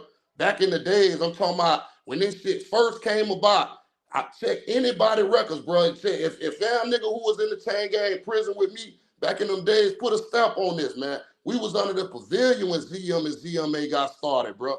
So the main nigga who started it, when he got out the chain gang, he just ain't do what he was supposed to be doing, so he got lost in the sauce with that, bro. But I'm telling you, like, he ain't gonna have now piece of problem if he go in the chain gang down, and he ain't gonna have to pay by it. Soon as he get in there, long as you can speak Creole, them Zoles take you right on in. Long as you can speak Spanish, them Chicos take you right on in. And a lot of niggas, they'll have them shanks to be perked out with it, but them Chicos, especially the ones who don't speak no English. What you say, son? Yeah, bring me an iPhone charger. I believe. For sure. Cause you know why? It be the little small Chico, about 5 feet, don't speak no English, who you got to watch and be scared of. Cause little Nippy Dippy, he gonna put it on your ass, boy. They don't flow out with them shanks and shit in there when they pull them out. They ain't gonna just pull it out to scare you. They really gonna use it. Them Zoles, they run it because they stick together. Say you go in a dorm and you got 80 inmates in there, and you got 17 Zoles or even 5 or 6 Zoles. They stick together. They all share one locker, bro. That means, see, a nigga can't do that, because then when you got these niggas, y'all supposed to be getting together, y'all sharing a locker and shit like that, you gotta worry about if a nigga gonna take a honey bun while ain't nobody looking and all that. Them Zoles stick together so much, they ain't even worried about that. They all share one locker, bro. And anybody who been in prison in Florida, they'll tell you that. I know them Zoles ain't deep like that outside of Florida, But in Florida, if he was to go to the chain gang, he wouldn't have nothing to worry about, no matter what Boosie ass said, bro. Yeah, nah, for real. Yeah, And like I man. say, bro, no matter what, just outside of the prison politics, I just, we just popping shit right now on the just kicking the shit side. I have to just keep coming in and letting them know that overall, this ain't about 1090 Jake with me. It's about us getting better.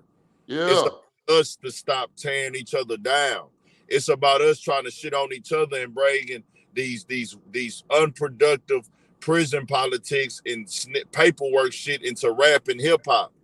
Cause now he done set a trend to where niggas, this gonna be a thing, and this shit don't matter in life, because guess what, bro? Is anybody gonna do anything to a nigga that snitched? Not a damn thing. They Nobody still gonna do nothing to a nigga that and snitched. snitching number came like, okay, you got Gunner who snitched and had the #1 record in the country, because it ain't the niggas who the real niggas and street niggas ain't the one who going to buy the shit.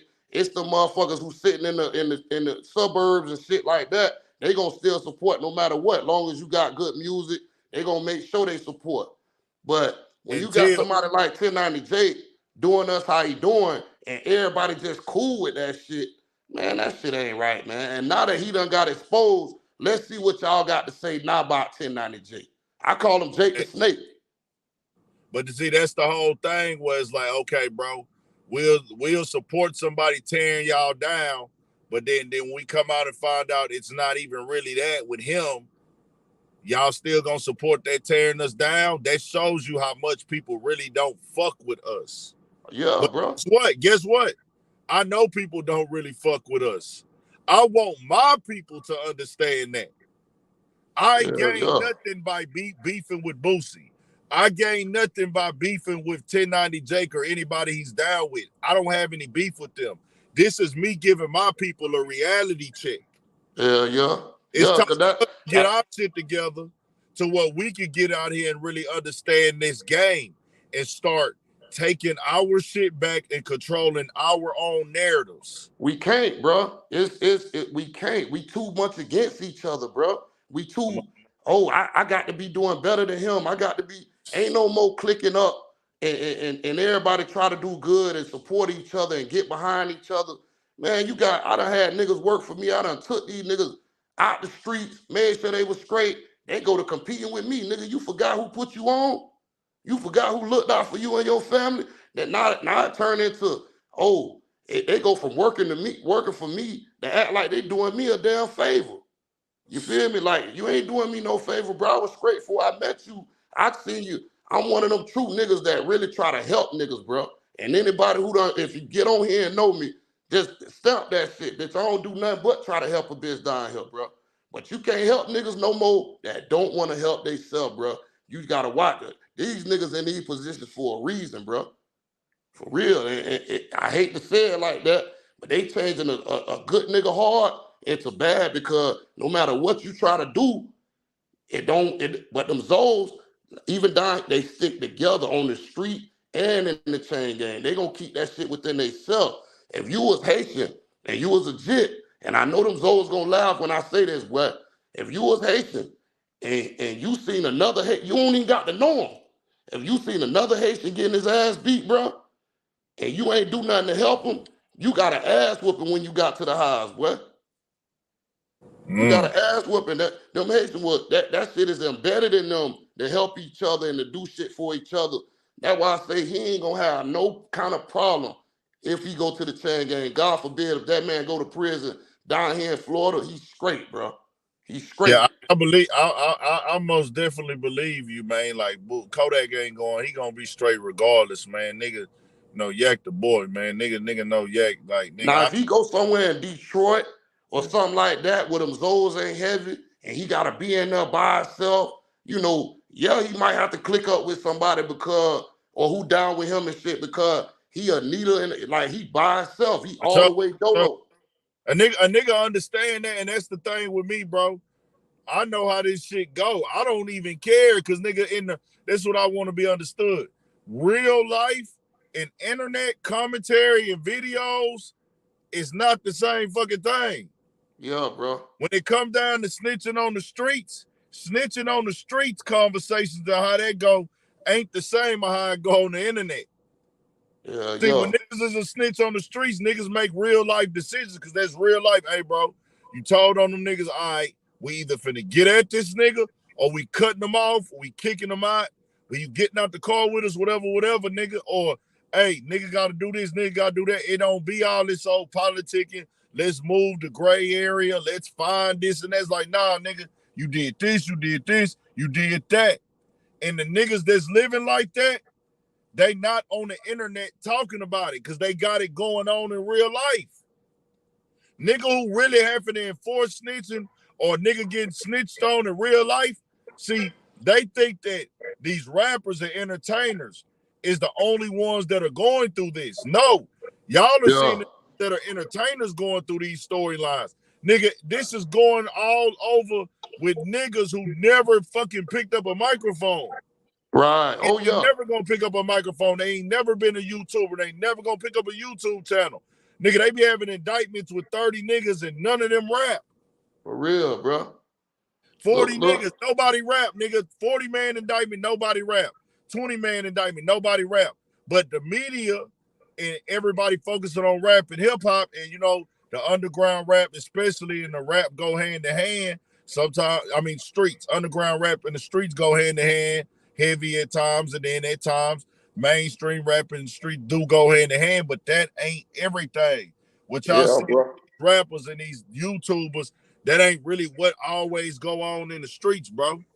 Oh, yeah, bro. Hey, listen, man. I'm going to say this here before I go, bro. For sure. The shit the man doing, bro, it just make us look bad. He profiting off of it.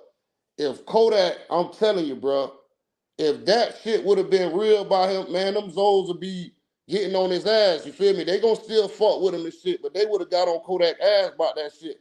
You can't. And then he talking about, when the lawyer put the little post up there about how he found out 1090 Jake was snitching and all this and that about the shooting. He gonna tell you, tell Kodak why he was scared to come out his cell and shit like that. He going off what one nigga said and actually acting like that was true. Like, bro, I'm gonna tell you like this: if a nigga scared to come out his cell, I don't give a fuck. And Lancaster ain't even know that shit ain't the. When I say you got certain prison counts down here, well, the inmates run the count, and then you got certain prison count where nigga the crackers who the COs they run it. You feel me? Lancaster was called Clancaster. They make you march. They make you. It's like it's a youth offender count, really. You feel me? So ain't no gangster shit going on at Lancaster at all. Let him would have took his ass to Bavard. Let him would have took his ass to Taylor CI. Them real gladiator count. He went from Lancaster to CM. So he ain't never really do no real time like that if you want to be real about it. Till you get to one of them real counts. And them Bloods would have really put him on, they would have really made him prove himself, or he would have been scared to come out his motherfucking cell, bro. And this is what I'm saying when I say, like, hey, bro, yes, I don't believe a nigga should be acting tough if he ain't tough. As a man, if you pressing your gangster line, yeah, you got to stand on your business. When you when you face that shit, you claiming that street shit. But, bro, if you say a nigga was scared to come out his cell, I mean, bro, I'm going to be real, nigga. I mean, what I'm supposed to say? You scared to come out your cell? Okay. Nah, it don't be that, though. But even if it was that, I'm just saying. Yeah. Like, I'm not looking at a nigga like, unless you like a real banger, like you a real banger. I know like gang bangers, they'll hold that over each other's head. But me, I'm like, okay, bro, you didn't come out the cell because nigga wanted to get at you, or them niggas were trying to kick your ass. You ain't want to go face them.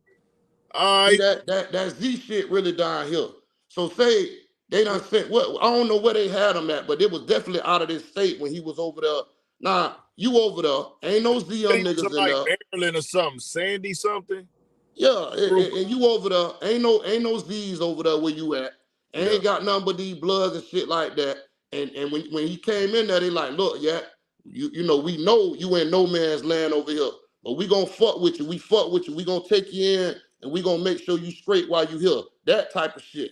Now him staying in the cell, You already know everybody trying to get in this man ear the hope that he fuck with them when they get out. Nigga don't want to deal with all that shit. Nigga gonna stay in their cell and just chill. Long as no problems don't come in my cell, I'm straight. Now, if he say Kodak checked in, well, Kodak done went there and basically went to the box talking about, oh, I've been feeling my life and all that, then he might got a point. But ain't nothing wrong with staying in your goddamn cell. You don't want to be a part of all that bullshit. You don't know nobody here because you from out of state. Now, if you in Florida, he gonna, as soon as he get to the prison, he gonna say, oh shit, there goes such and such. There goes such and such. There go my Z brother right there. Boom, they click up, they good. But if you out the state, you can't be on no rah-rah shit with them niggas like you got a whole clique behind you and shit like that, bro. And that's real, bro. But I'm gonna finish it off, bro. Yeah. We appreciate you, my nigga. Keep doing what you doing out there, bro. We fuck with you 1,000 down here. I promise you that, man. There's love, man. I appreciate it. Look, you done made me. I done started a little YouTube channel called Best Thing Smoking Podcast. You feel Y'all me? check into it, man. Best and Thing. I just started, bro. I'm a little lame with it right now, but I'm gonna keep up with it, bro. And I promise you, bro, I'm gonna rip it. I'm talking about different topics, different little shit I'm gonna be doing, but I'm gonna rip it, bro. Just go on there when you can, bro. Check my shit out. If you can give me any pointers on my shit, bro, let me get a few pointers. Cause you know what? When I had them laptops and that camera in front of me and shit, I don't really be myself like how I'm being now, like we just talking on the phone. Gotta be. That's the biggest thing I can. The three biggest things I can tell you, man. Be you. Be you. Be consistent. You don't gotta do it every day to start off, but the more consistent you are, the more the people gonna fuck with you. So that's on your choice. Yeah. And 3, don't do nothing on camera that you wouldn't watch yourself. Yeah, bro. That real. I appreciate that. I've been getting my dog certified who run a Tippy Toe podcast. That's my dog. Feel me? He from down here with us too. Okay. He got a podcast called Tippy Toe Podcast. He be putting the real out there. But he a Zoe too. So if you could get in his shit and he got a lot of subscribers, like I ain't gonna say a lot like you, but he got like 40,000 subscribers, 50,000 subscribers. I'll be fucking with everybody. As long as the nigga working, I'm fucking with him. As long as you he on Tippy Toe Podcast, bro. You could interview him, bro, and he gonna tell you exactly what I'm telling you about the Zoes, the Chicos, how it is down here in the chain gang, all that, bro. But I fuck with you, bro. Just be safe, bro. I appreciate you, Whoa. 1,000, man, for sure. All right. Sperry, my boy, you want to join, nigga? You got time to join? My nigga Sperry just called me. Hey, Sperry, I'm finna call you on the gram, nigga. He was calling me. I was online. So, no, I got Vlad in the title.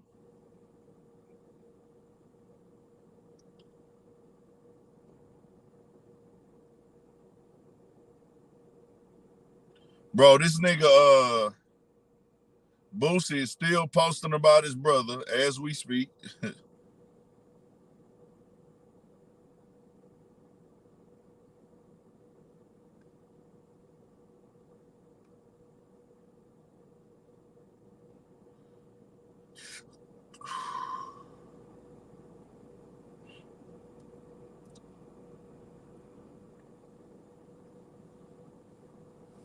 Hey, somebody else is trying to join. I ain't want to interrupt, bro. If you still on here, come on this bitch.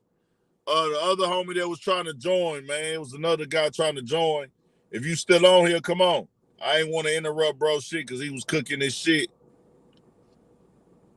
I'm going to drop the link if anybody want to join. Let me try to see what my boy Sperry on real quick.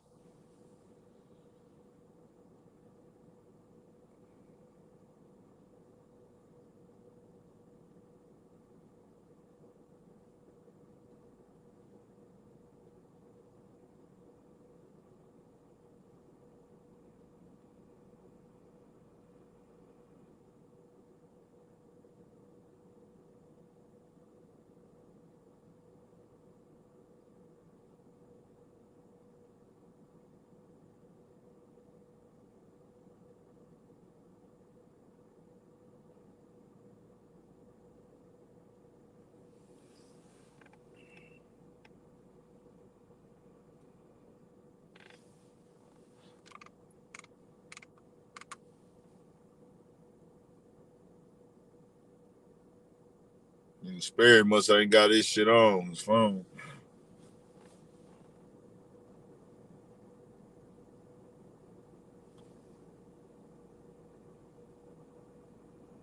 Sperry, I was trying to call you on the gram, nigga.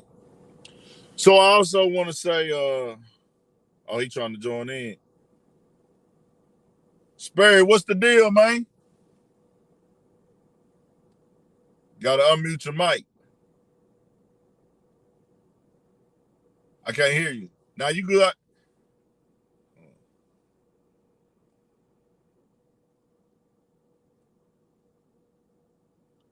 Grab the link again, Sperry. We couldn't hear you. You just gotta unmute your mic.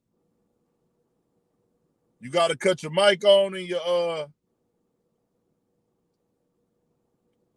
cut your mic on and cut your camera on, Sperry. Shout out to Sperry Springer, not Jerry Springer. Fort Worth. Y'all know what's going down. Murderworth, all that good shit too.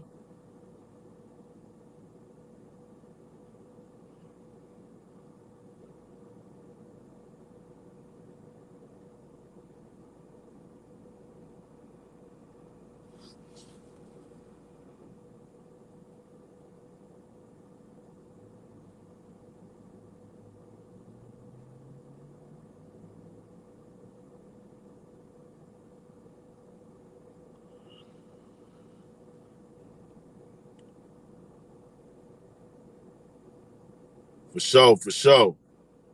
So I have Vlad in the title. Because Vlad has posted, and I'll show y'all right here. Every time, not every time, we ain't gonna say every time, because you know them niggas like to pay attention to every word.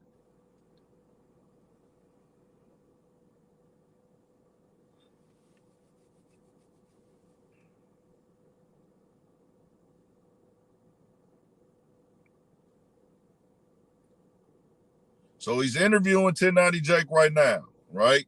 And this is about narrative to me. It's not about them personally. It's about the narrative.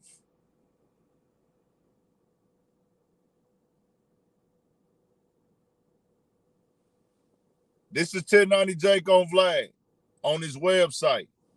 1090 Jake says 3 rappers on 2023 XXL freshman lift got paperwork on them. That got posted to Vlad's website. 3 rappers on 2023 XXL freshman list got paperwork on them. That came from Vlad, posted that up when 1090 Jake said it.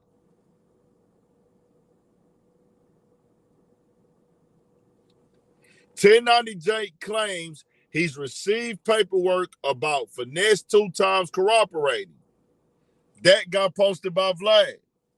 $10.90 Jake claims he's received paperwork about $10.90 Jake corroborating. Vlad posted that.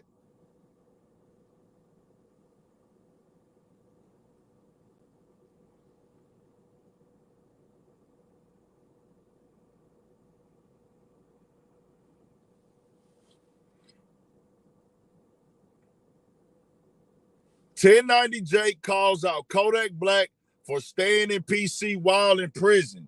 Yak responds. Vlad posted that.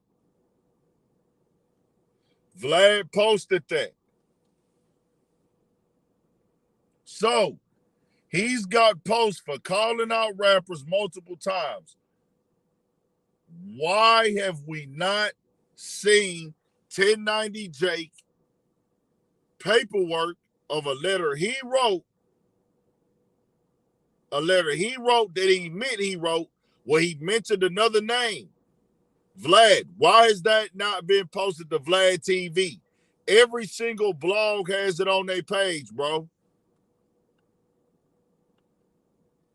Like I'm saying, Vlad doesn't have it on his page. He's doing an interview with 1090 Jake right now, but so fucking what? He's doing an interview with 1090 Jake right now, but so fucking what? Nigga, let me see. once, because Vlad, their platform follows all the other blogs. They post what they see on the other blogs. They post a bunch of bullshit. Nigga, 95% of that Instagram page is black people fucking degeneracy on Vlad Instagram. And Vlad, you can hit me up. We can talk like men. We can talk like men.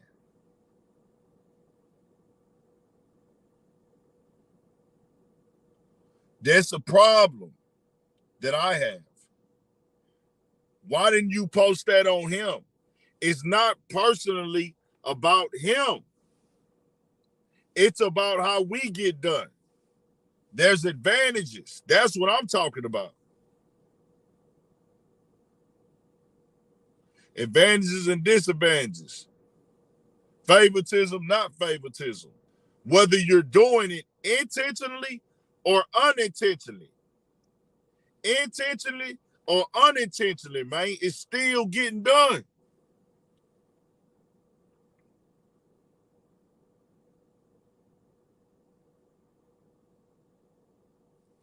Hold on.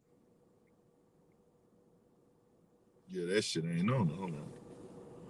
Let me go to this page.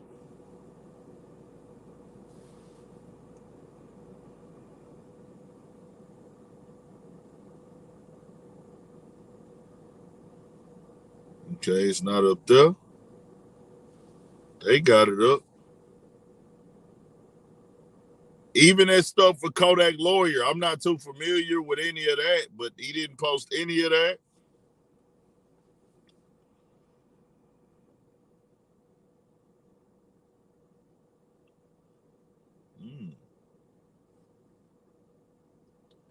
The other three top, so a lot of the other top Instagram blogs, they posted it.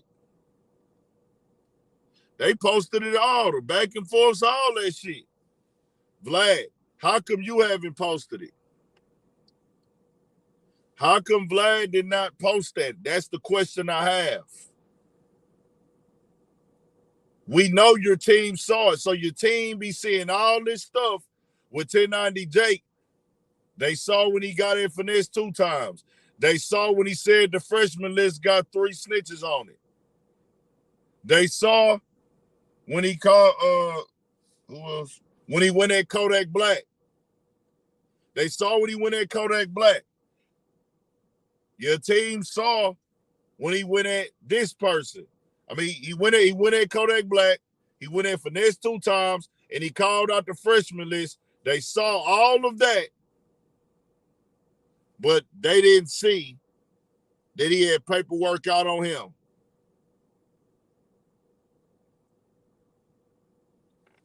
AR WAP, do you want to come join in? AR WAP. AR WAP, you got the flow. Come tell me that face to face. AR WAP, I'll let you come speak. If you don't come speak, shut the fuck up. AR WAP, you can come join on Urban Politicians TV. I don't give a fuck.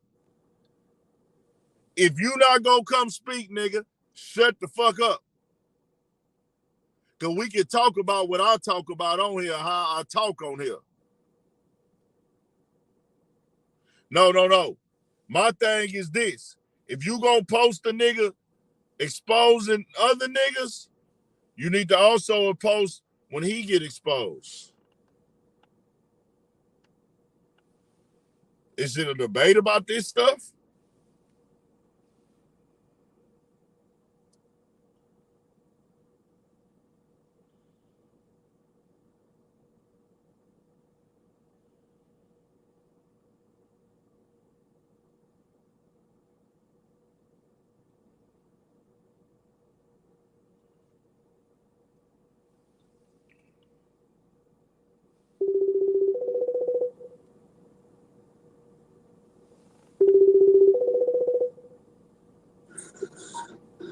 Big Ant.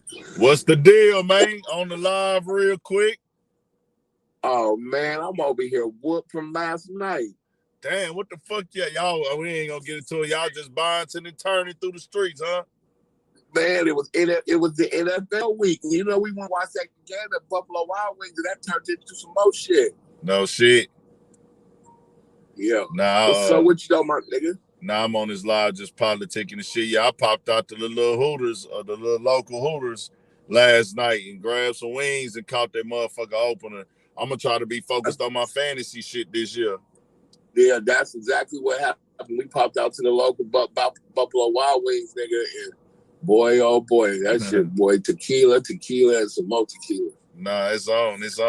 Nah, man, I was just hitting you real quick, bro. Wanted to get you on. I be trying to just call and have some of the homies, you know what I'm saying, from all over politic on it, just different little shit, or just get y'all on here to pop y'all little shit sometime, man. Let them hear some different voices, man. Oh, yeah, if you up later on, man, I just laid back down. I've been working all day. If you on live later on, I'm going to pop right in and chop it up with you. Man, I'm probably going to get off this on the man. You good, though? I just want to holler at you, man. Hey, one thing before you go, man. One thing before you go. I want you to tell these niggas, bro, because you said it. Do a nigga got to be a gangster or been to prison or be a part of a gang to know that a nigga snitching when he done did what he done did? No, they don't, man. Especially in the black community, man. Our mamas and daddies used to whoop our ass for telling on our brothers and sisters, man. As you grow up in this world, you know right from wrong, man. A nigga should never want to be in the next man's business to do that, right? I don't judge other niggas because what they eat don't make me shit, right? But the culture is so fucked up and niggas want to push the goalposts, right? And make excuses and selective politic, right? That's what got all this shit fucked up, bro. It's right in front of our face, man. You know what I'm saying? Facts. And nigga ain't gotta be from the streets to know it. A nigga ain't gotta be from the streets to be able to politic on it, right? Facts. That's the thing about it. If you're a content creator and you come up in the culture, you can speak on it because you know just as well as anybody else what snitching is and what snitching is not, right? Come on. So the thing about it is, man, as in you being from down south and I'm being from the West Coast, we still black, right? I'm instilled in the same ways of when you be writing about our people, right? Yeah. So as in a nigga seeing how this shit going, right? And you having these gatekeepers and these yes men. Some of these niggas that are supposed to be real niggas are yes men. And I don't give a fuck how a nigga slice it up, man. The boy 1090 Jake, bro, is really a hindrance to what we got going on as black people.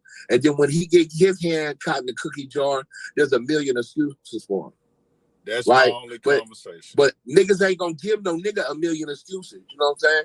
And some paperwork come out on a nigga, right? Oh, that nigga's a snitch. His homies need to deal with him. But you're gonna give the next motherfucker a million excuses either because he in a situation to help you or he white. Just put it straight out there. There's a lot of niggas out here kissing these white boys' asses. And that's just what it is. That's the problem. And that's all I be saying, bro. That's all I be saying. And that's it, bro. I ain't even gonna hold you up. We'll politic later. All right, for sure, family. Bet.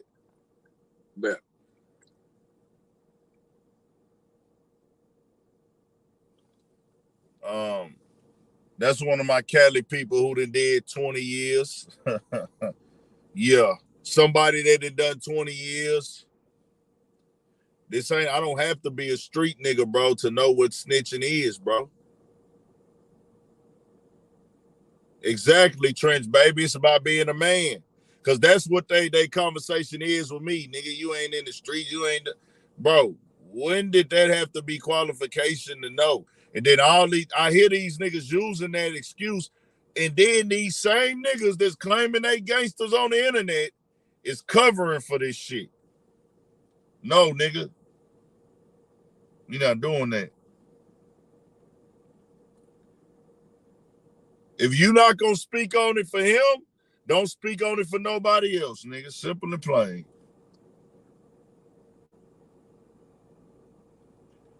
That's all it is. Vlad, I'm wondering where is the goddamn interview? I mean, where's the post? That's it.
What else we got going, y'all? Anybody else want to tap in on anything? I'm trying to see what else is going on.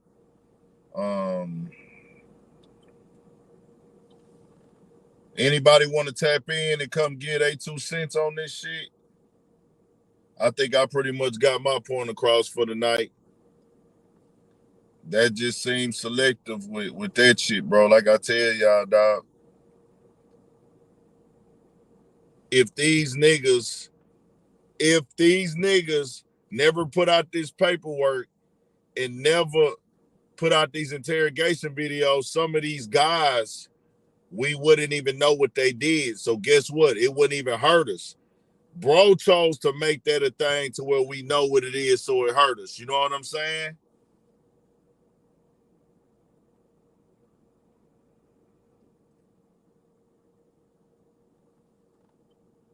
That's disrespectful. I told her, why don't you just keep Mark Curry. Y'all remember Mark Curry from Bad Boy? He got at Diddy because Diddy he offered them they publishing back. Let me let y'all hear what he said. Deleon and then and then give it back. And then give it back. And then give it back. That's disrespectful. I told her, why don't you just keep it and pay me? I don't want the publishing. I want the money. Come on, y'all think he doing a good thing because he give back some publishing? Come on, man. It's not worth anything.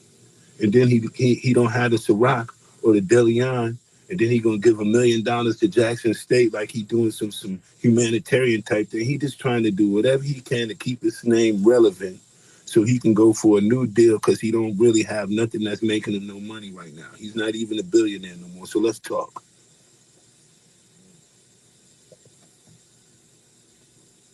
Let's talk. What y'all want to do? Y'all want to talk about it? Or y'all just want to read about it and let it seem like everybody like, oh, Puffy gives all his artists back their money. I mean, they publishing. So what? This shit ain't even worth like $400 a year, $300 a year. It's not worth nothing. You can't do nothing. Most of these songs that all of the artists have, ain't nobody gonna come back and license them for movies later on or shine Bad Boy for Life. What kind of niggas slang bang in the street? Nah, that's not like Bon Jovi. That's not like the Police. You know what I mean? We talking about songs that publishing that got long legs. It ain't really no long leg publishing coming out there except for the one he got with every breath, every step you take, and all of that kind of stuff. Ain't nothing else valuable over the G Dep. I mean, give him his publishing back. But what's the value in it? If ain't nobody picking up these songs and listening to them right now, like on the radio, if they not picking them up and listening to them right now, then it ain't nothing being generated on them. Like they just did 50 years of hip hop. So they went back and brought back Melly Mel. They brought back a whole bunch. They brought back Craig G. They brought back a whole bunch of old school artists, which in return gives them some publishing legs. Just when people say, who is that? And then want to go Google them and then maybe see what the songs that they used to do long time ago. That nigga ain't lying.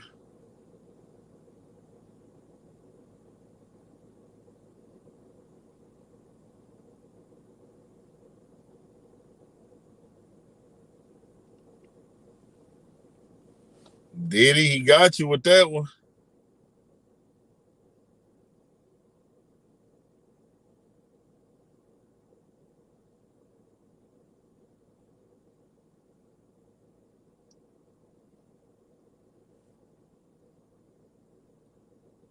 Well, I think people kind of taking bro shit wrong. Because when you reading it in the headlines like Diddy giving the artist his publishing, and I'm going to tell you like this. I don't know what's what. I don't know how much niggas publishing is worth, right? I'm not telling nobody he had to come online and say nothing, but he's saying like, nigga, when the songs were hot and money was possibly being made, then nigga have already been paid properly in publishing. Because if you own my publishing all these years, that mean that, hey, nigga, you made the money off my publishing when it was hot, when it came out. You give it to me now when it's not worth nothing, then what are you really giving me? You know what I'm saying?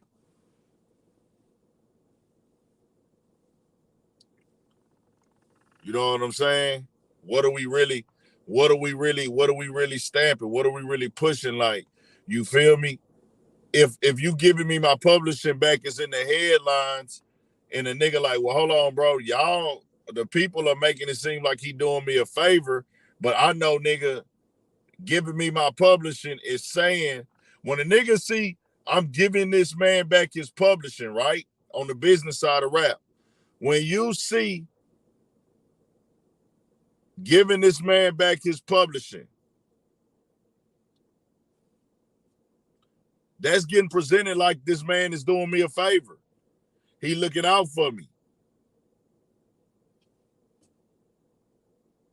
It's like, hold on, nigga, you haven't done anything. You haven't done anything for me, nigga. You haven't pushed me. You haven't did none of this shit. You know what I'm saying?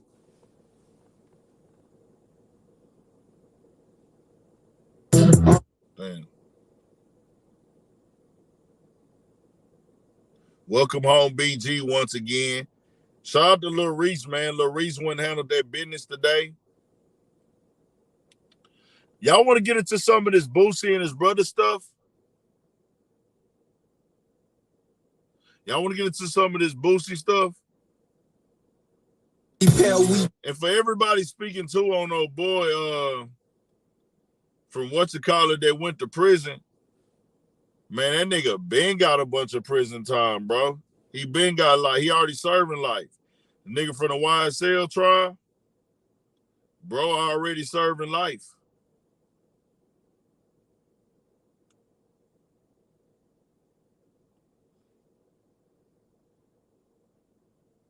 Currency dropped some new music. I'm about to check it out.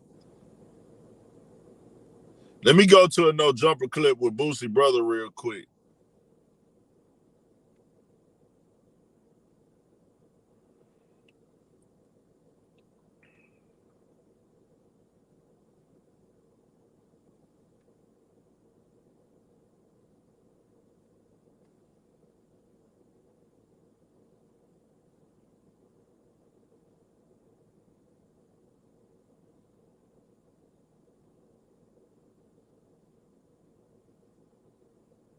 He got one on No Jumper. No Jumper gonna have his clipped up. He got a full one on set.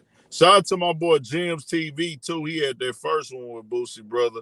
He kind of called in one night, tapped in with us on it. It was dope. It was dope as fuck. It was lit.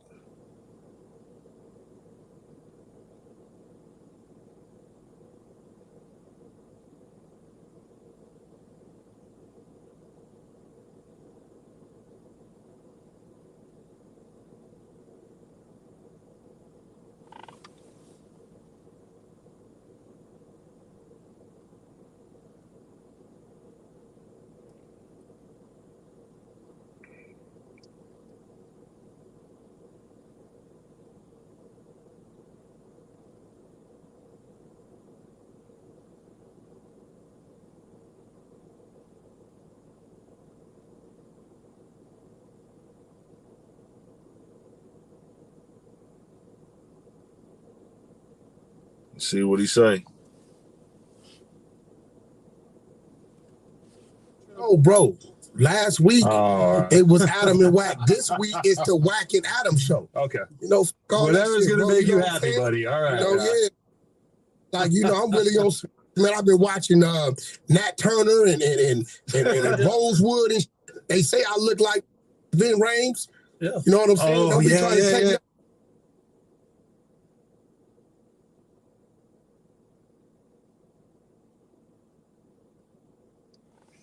Damn, I gotta figure something out. Hold on.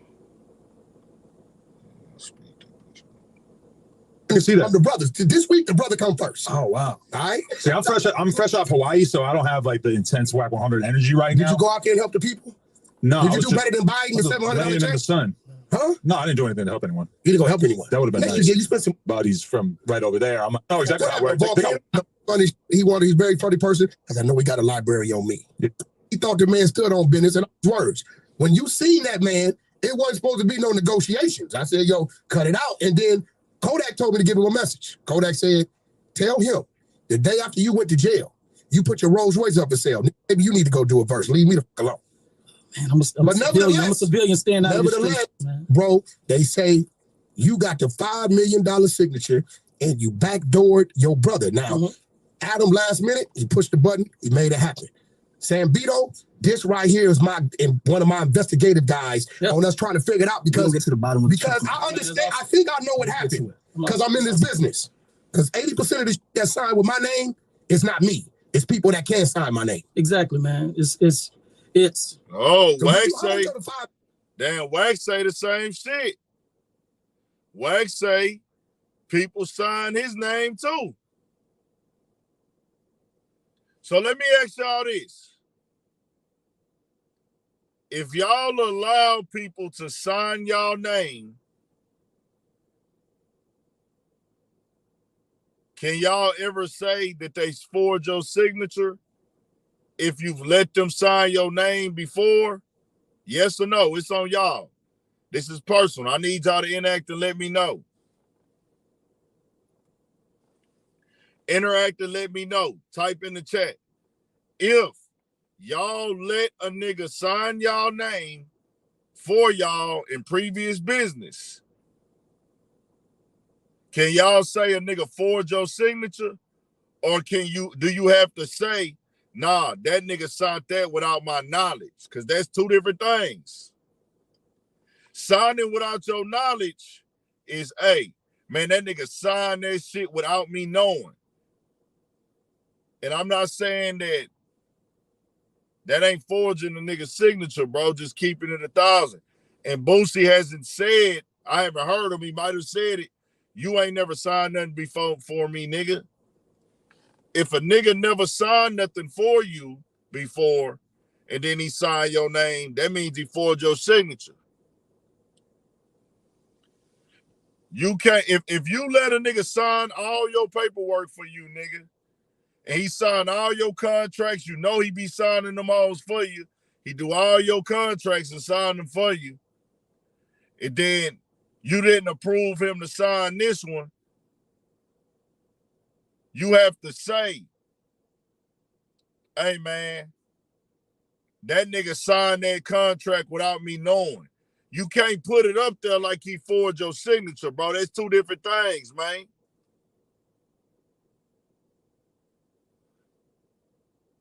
You feel me? It is what it is.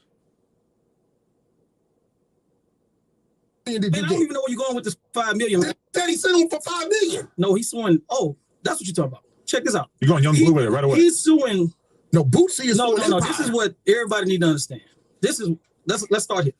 Boosie is suing Warner Brothers, OVO, Empire. OVO with the drink. Empire, Blue, my company, Vice and Play. Shout out to all the Vice and Play artists. And for $10 million. Hold on, I sent you something to your DM. What was it? It was a signed document with Boosie name. I sent it to you. Remember you put the eyeballs up. Did I? I don't know. Who signed that? I was on the beach. I don't know if I even looked at it. Wait, you signed it. You copied to it. You signed Boosie's name? I signed Boosie's name. I signed my name. I'm the co-founder of Badass Music Syndicate. See, that's what I wanted to get to. Boosie. Are you on the court? You on the court? Absolutely. Oh, shit. And I signed look, Boosie started off with Badass ENT. Okay. If anybody followed Boosie, he used to be Badass ENT. When he went to jail, Boosie went to jail for about 5 years, all right? Uh-huh. While he was gone, man, it got out of hand. They had so many people just saying, I'm Boosie New Artist. Now, keep in mind, Boosie could not speak to the outside. He was in jail. He could not speak to the outside. So the reality became so many saying, I'm Boosie New Artist. I'm seeing on Twitter, I'm Boosie New Artist. This Boosie New Artist. This app was running wild. They had created Badass ENT Midwest, Badass ENT West. I'm talking about, and I'm going to him, visiting him. I'm like, bro, do you know these people, bro? I'm like, man, I can't keep up with it. So I say all that to say, another thing that was going on is, first of all, I got a very professional network. So what was going on? I'm gonna be real, bro. Go ahead. You have no presence or no in the streets. Man, your name, I can respect that. The only person that's ever claimed I stole from them is Boosie. And I wanted to get to that because I think that's an important part. Shout out to Scott A. They tried to take his name off the LLC and offer them $2 million. Wack is getting a cut to lie. Wack is getting the cut to lie. What are you talking about, bro? Wack is asking him. Wack is asking him questions, Scott. Bro, you can't come on here being biased. This is an unbiased platform, Scott. Scott, do you want to come on and speak real quick? I appreciate the donation.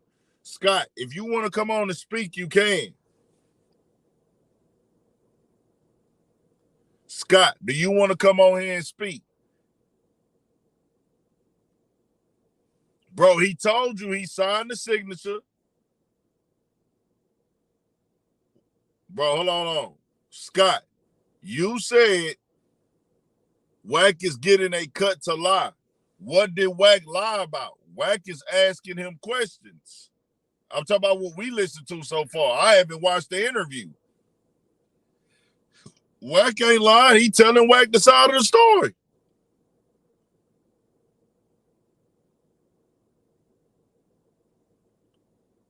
Offer who $2 million?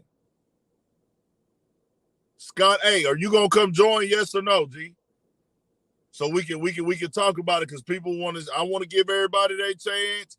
I like when niggas come talk. I can only go off of what we know, bro. A lot of people go off what they assume with no proof.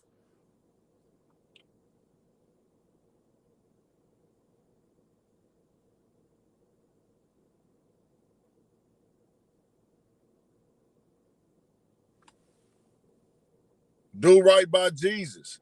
I'm not saying that's not true. Do right by Jesus.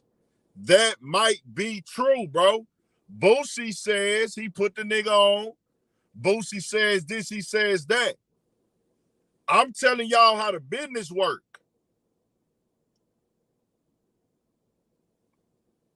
I'm telling y'all how the business work. It ain't about how you niggas feel. It's about what you can prove. If Boosie don't have documented studio time, documented feature money, documented mixing and mastering, documented investing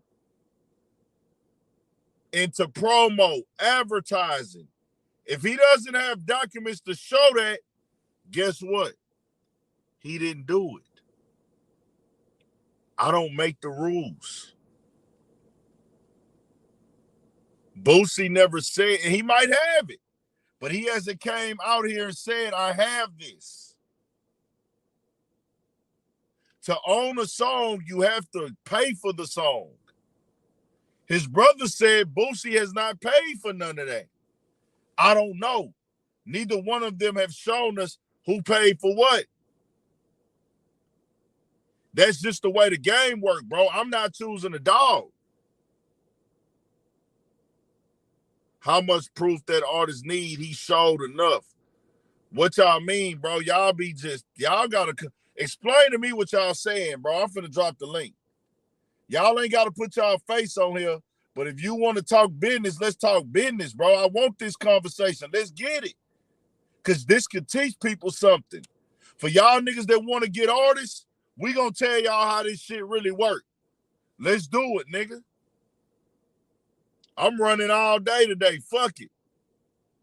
And we up tomorrow dropping videos, nigga. Fuck is niggas talking about.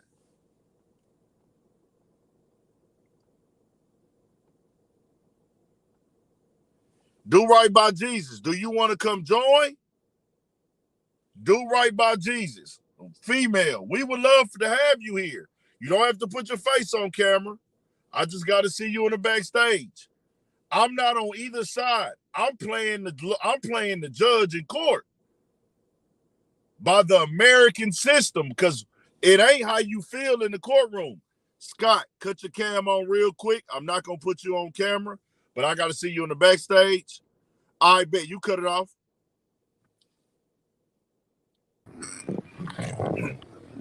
Yo. What's going on, brother, man? What's happening, man? Where you from, G? I'm from Ohio. What part? Cleveland. Shout out to Cleveland, man. So. Thanks, brother, man. You were saying, well, tell me what you're saying. So, I was watching a live that his artist did, and he said that he offered him $1 million. and then what's the dude's name? Boosie said that he was offered $2 million. So both of them are saying, the dude in question and Boosie are saying that Boosie was offered a settlement. So that means that there was some wrongdoing, because you wouldn't offer a settlement if this was a legitimate signature.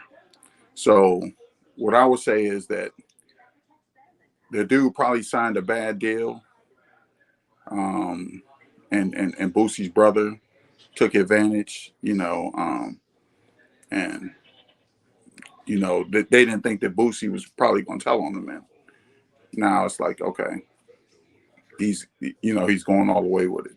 But the artist said that he offered him a settlement, and then he made it about what the dude did for him. And if I sign you, I don't necessarily have to do anything for you. Like you can't tell me how much money I have to spend in marketing to try to get you out there. Now, it would be in my best interest to market you, and especially if I had the type of crowd that this brother has, to be able to put this guy out here. So I would just be, and then when you look at WAC 100, he's a businessman, right? So what he's doing is he's taking a cut from Boosie's brother to sell Boosie's brother's story. So you got to be careful with WAC, because he lies. And hold on. We gonna go back right there. What do you mean he's taking a cut from Boosie, brother? So do what? All right. So just imagine this, right? You know that you forged this guy's signature, and in the music business, they have these type of people that are like really greasy, that will play both sides. So WAC says, hey, look, I'll put your story out here, I'll use my platform, and I'll sell this to the people, but you have to give me this. You see what I'm saying? Then he does this interview where he's not pushing this narrative. Oh, my bad. Hold on, listen. He's not paying WAC to do this interview. All right. Well, we'll see. But just like 6ix9ine needed to be reintroduced. Listen, bro. This interview was gonna be done because it's controversial and it's gonna draw traction to the No Jumper channel. It's a great story that people will be interested in. It's drama, it's controversial, it's beef, it's business. It's an artist who's on tour, selling out shows right now, and it's been viral online. He don't got to pay nothing to get this interview.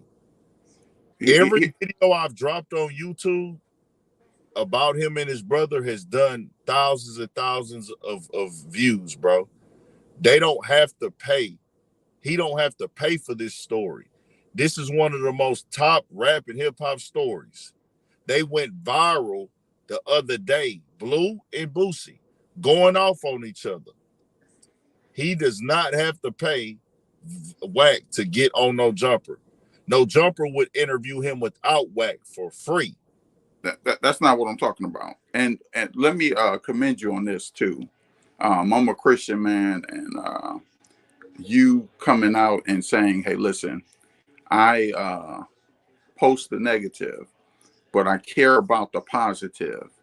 And you blowing the whistle on this dude going out and putting these standards on people, right? And putting narratives on people that could get them hurt, and then doing that himself is degradation.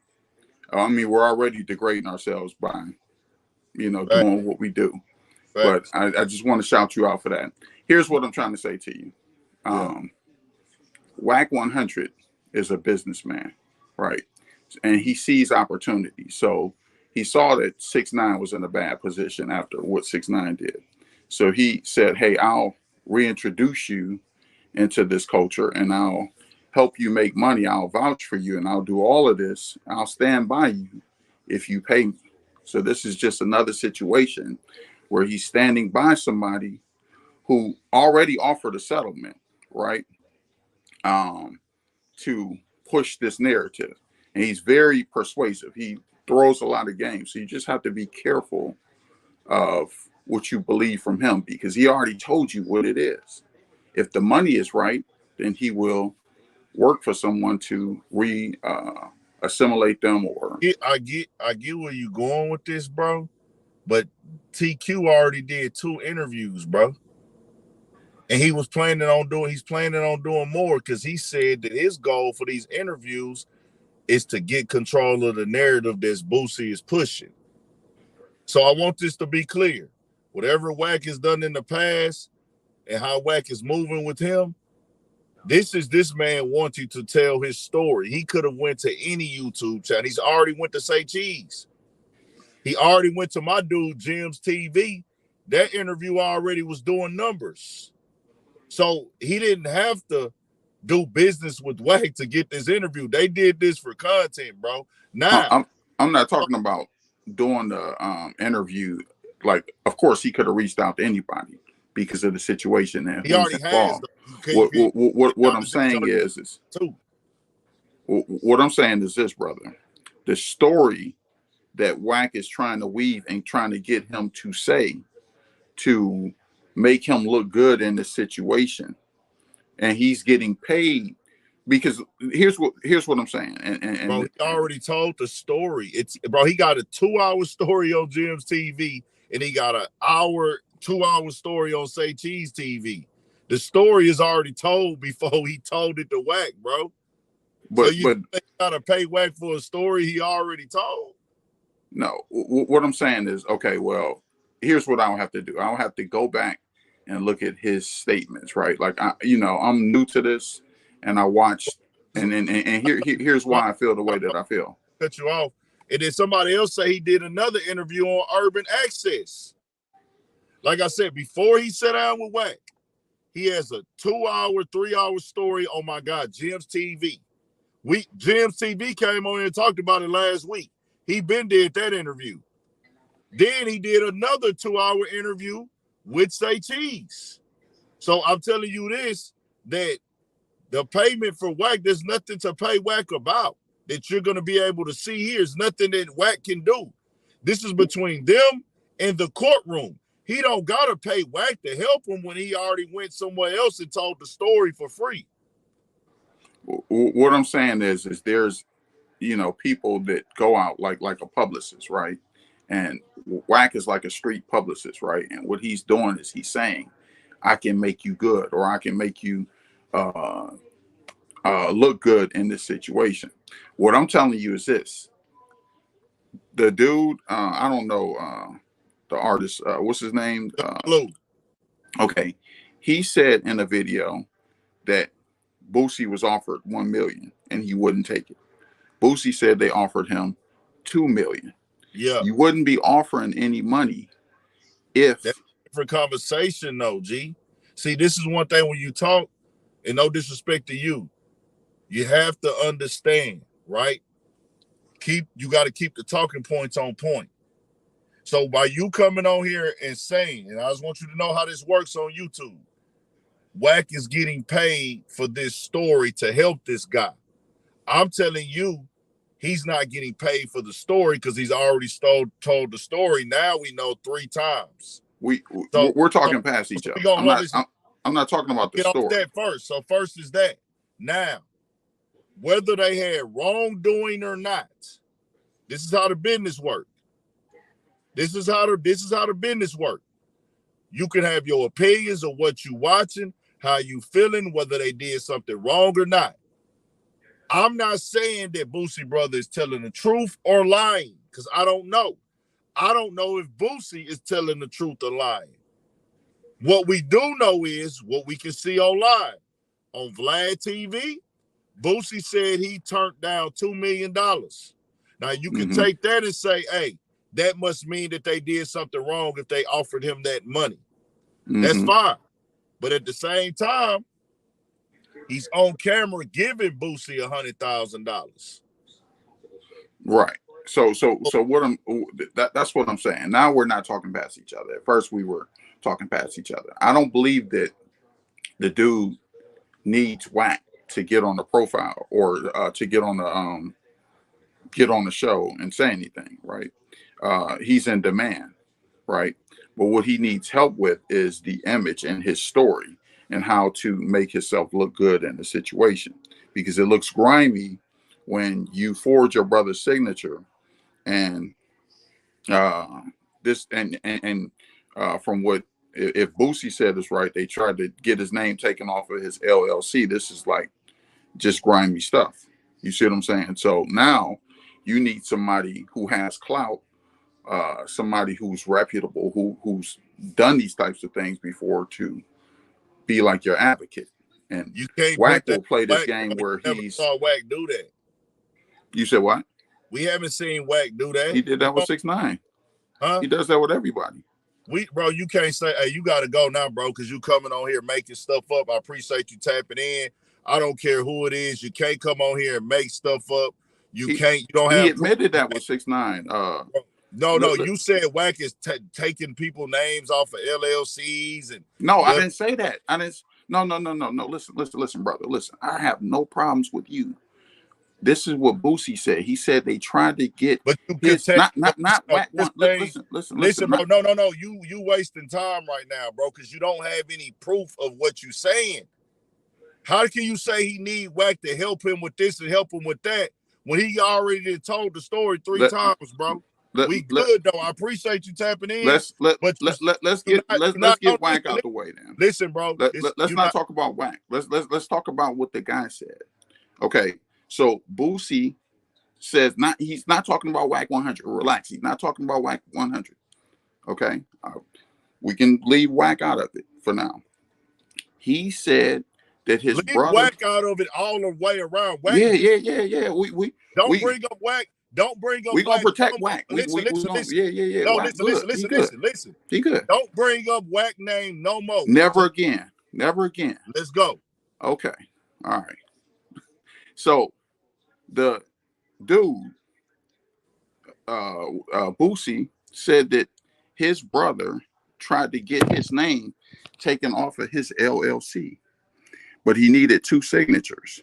So if that's true, where he tried to get his name taken off of the LLC so that he can have control over this artist and nobody would be able to, Boosie wouldn't be able to bring a case, then this just shows how shady he is if this is true.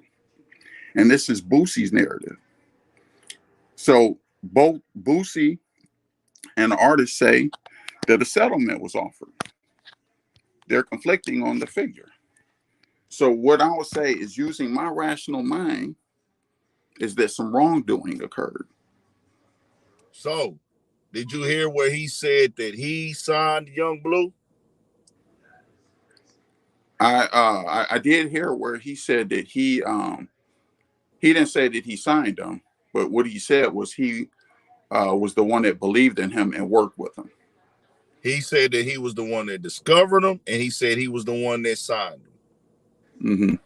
I didn't see that. I saw where Boosie posted a picture of his phone where he had a email from the artist saying that Boosie signed me, and he put me out there, and he let me go into his closet and pick out all of these outfits. So I heard the artist say that Boosie signed him. So if the brother is saying that, or if the brother is saying that he signed him, then the artist just went against them because the dude showed a picture of that. You're gonna say Boosie and his brother have this label together. Mm-hmm. So Boosie's brother brought him, discovered him, found him. I can believe that, yeah. Then brought him to the label that he co-owns. Mm-hmm. So guess what that means? If you sign to Boosie, you sign to his brother too, correct? If he co-owns the company, yes. His brother says he co-owns it. Right. So if you sign to Boosie, you don't have to say, I'm signed to Boosie and his brother. When I signed to Boosie, I signed to his brother also. He don't. Yeah, I mean, if nobody knows his brother, When the artist sign, he's not gonna say I'm signed to Boosie and his brother that nobody knows. I'm just telling you how that part works. I don't know though. So that tweet ain't valid, as in if he's the co-owner of the label. If he's the co-owner of the label, guess what? That means that he signed to both of them. Here's what I would say, right? Like if me and you own a company, it depends on our percentages, right? There's usually a majority owner, and you would probably think that Boosie is the majority owner. In court, ain't no probably. Oh, just hear me out. So let's say that me and you sign somebody, right? And I own 51%, you own 49%. And then I unilaterally take an artist that's under both of our control and I hand them over to someone else. And I cut you out of it. You see what I'm saying? I'm still going to have a problem because even though and what I want you to understand, bro, that is understood already, but we don't have any proof. Nobody has shown us any proof. I agree with you on that. The only proof. That's all I be trying to tell y'all, bro. Like y'all telling me like Boosie that showed y'all some proof. Boosie hasn't shown us any real proof. He showed a picture of, like I told you, I don't know if you saw this. He showed a picture of a text message from the artist. A text message is him saying something is different from a document. It has to be documented. But that is a document. No. Listen, an artist can say whatever. If he goes in court and says, "Hey, I signed," he can present what the artist said all day.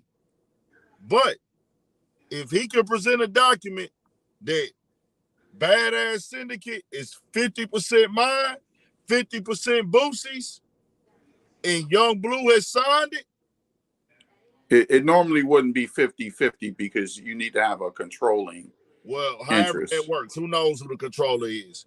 Yeah, if that's the case, anything with two heads is a freak.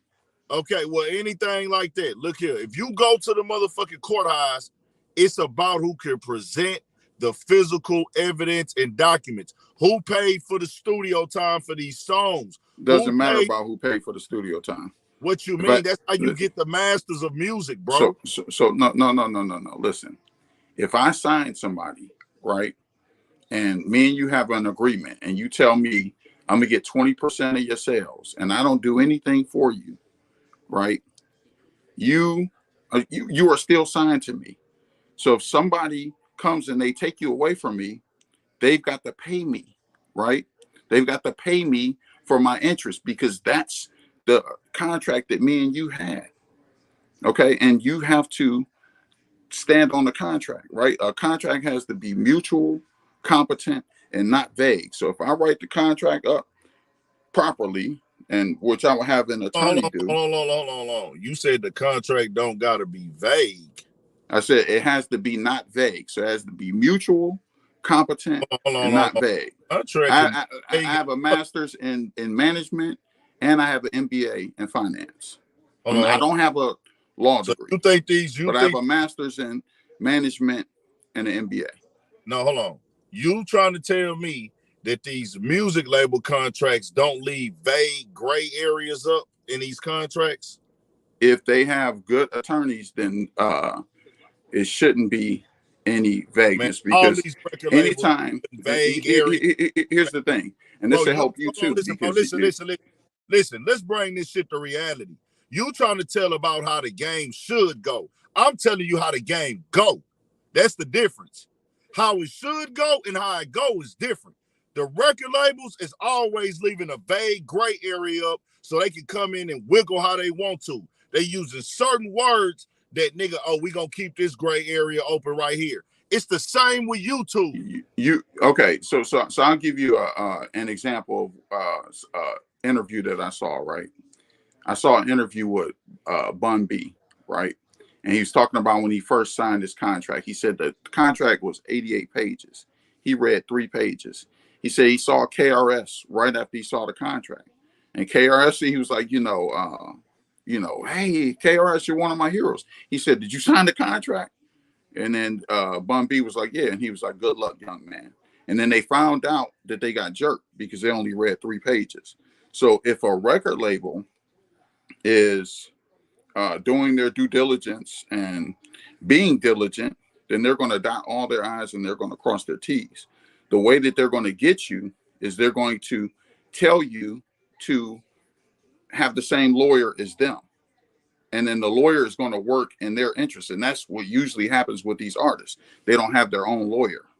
So they just think, okay, well, this guy's a lawyer and the record company is giving me this lawyer. He's going to look out for my interests.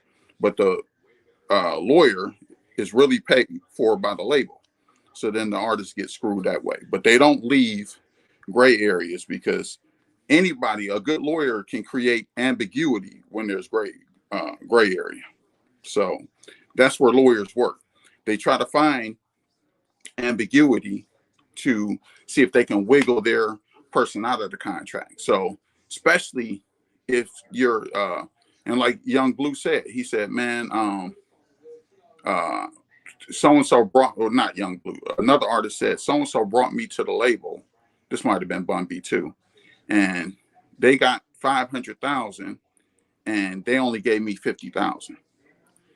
See, the label paid this person for the talent and this person gave this person 10%. You see what I'm saying? So I don't know.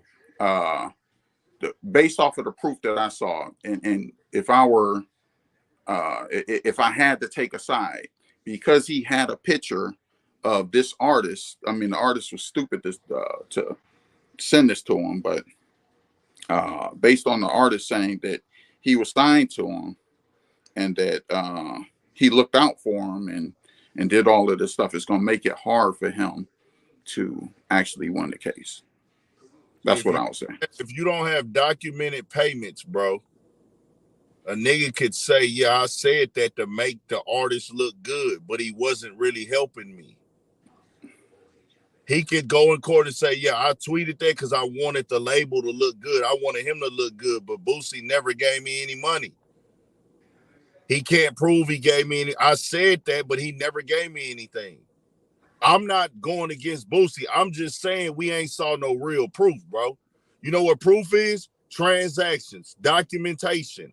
Well, a text message is proof as well. So you got to, anything, How much I'm not saying that it's all the proof. Hold on. How much money has Boosie said he gave him? He didn't give a figure. This is what he said, right? He said that I got him an interview with Vlad and I got this and this and this and this.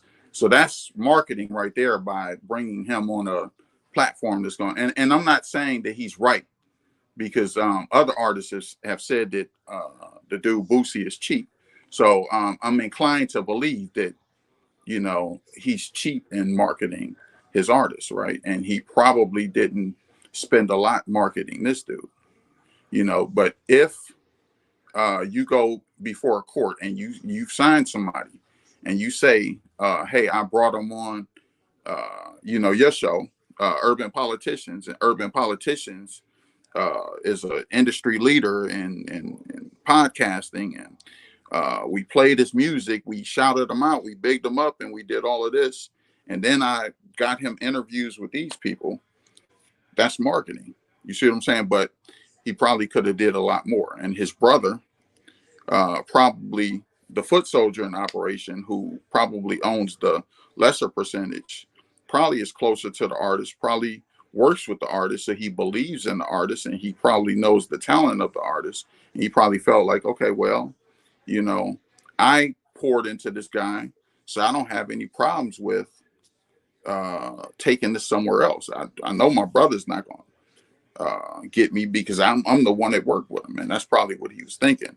But the problem is going to be with that artist saying that he signed to Boosie and saying that Boosie did these things for him. So now you have to. But if you can show paperwork that he signed to both of y'all, That Yeah, does that's something where he could possibly, depending on his percentage and depending on his deal with Boosie, then yeah. well, And no, if but he, listen, no, bro. This is the thing. This is what Boosie brother says. He drew up the contract. It's both of our labels. I'm a co-owner, and we both signed. Boosie has not spoken about a contract one time, bro. Boosie has not said it. All he did was say was they forged my signature. Boosie ain't spoke about no contracts, no documentation. He said he got him a Vlad TV interview. He said he let him wear a Rolex, some Cubans, and a mink. mm-hmm. That's it. There's no, hey, we created a label together. I went to the label meeting with them. He said when they went to the Columbia meeting, this is what his brother said in the other interview. When we went to the Columbia meeting, Boosie wouldn't even answer the phone. That's what he say. I don't know though, bro. That's what I'm trying to tell you. So Yeah, it's no choosing sides yet until everything come out. Now you can talk for conversation, you can talk for opinions, you can talk for entertainment, but guess what? We don't really know shit. yeah. I mean, obviously, none of us know. No. Listen. The text message is a contract if you didn't sign the contract. I can tell you whatever in the contract, but on the text message. But if I'm signed to him and my brother on contract, that text message don't mean shit. It's not rocket science. Yeah. I mean, if depending on the paper, the you know, depending on the state that you're in, some states honor verbal contracts, implied contracts, and the text message would probably be like an Whatever. implied contract. Listen. Verbal or whatever. If I go on here and I say I'm signed to Boosie, y'all, hey, nigga, I just signed to Boosie. But on the actual contract, it says I'm signed to Boosie and his brother. Then who am I signed to? To both of them, I'm agreeing with you. Okay, so that's all I want I'm people agreeing to with you. It So, depends on what they have to take to court. We don't know. So let's focus on this. This is the only thing. Is it illegal for him to forge his brother's signature as he claimed? it depends. If you have a power of attorney, or you can prove that it's your job, like you're the secretary and you've done this hundreds of times and you got witnesses saying that this is how the office works and this is what it is, then you might be able to get out of it. But in most cases, since you wanted paperwork, you would need to have a general power of attorney to be able to do that, or a specific power of attorney. Boosie brother claims, I don't know, I'm not there. He always signs Boosie contracts, or somebody else that works for them signs Boosie's contracts. That's what he claims. I was not there. Neither were y'all. He said we always sign Boosie's contracts for clubs, the bookings, everything going on. He said Boosie didn't even come when they signed to Columbia.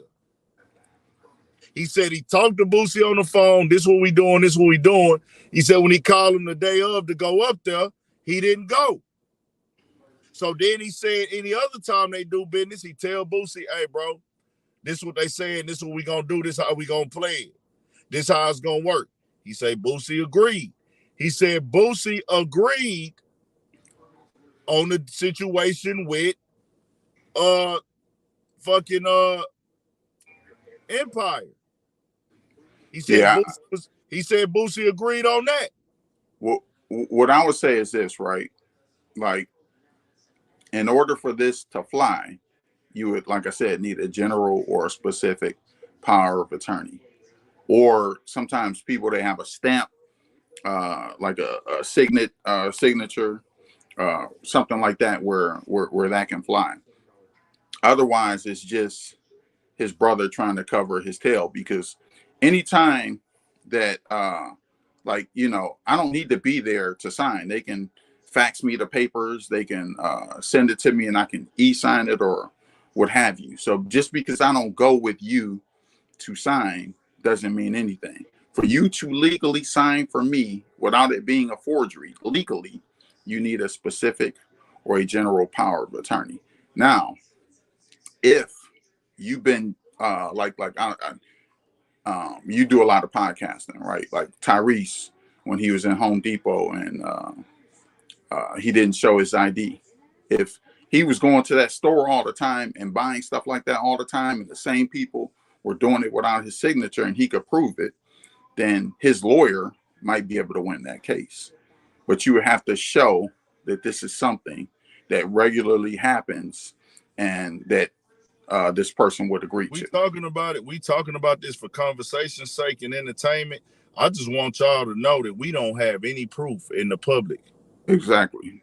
Facts. We don't have any proof in the public. Neither one of them have shown, and they should not. But the one thing I have seen online is Boosie say he turned down $2 million. Mm-hmm. So if you turned down $2 million for the deal, they offered you $2 million, and Young Blue is on camera giving you $100,000 cash face to face. How much money do you gonna think that you're gonna get out of a deal? Because I know he's suing for $10 million, but bro, Young Blue ain't made $10 million off his music. Yeah. I mean, I think that I think that they should, if there's wrongdoing, then the younger artist should just settle, get the best settlement that he can. He claims, Young Blue says, that he didn't have to give Boosie any money. He said that the label, he said Rock Nation told him, we went through the contracts. You don't have to give him shit. You're crazy if you give him anything.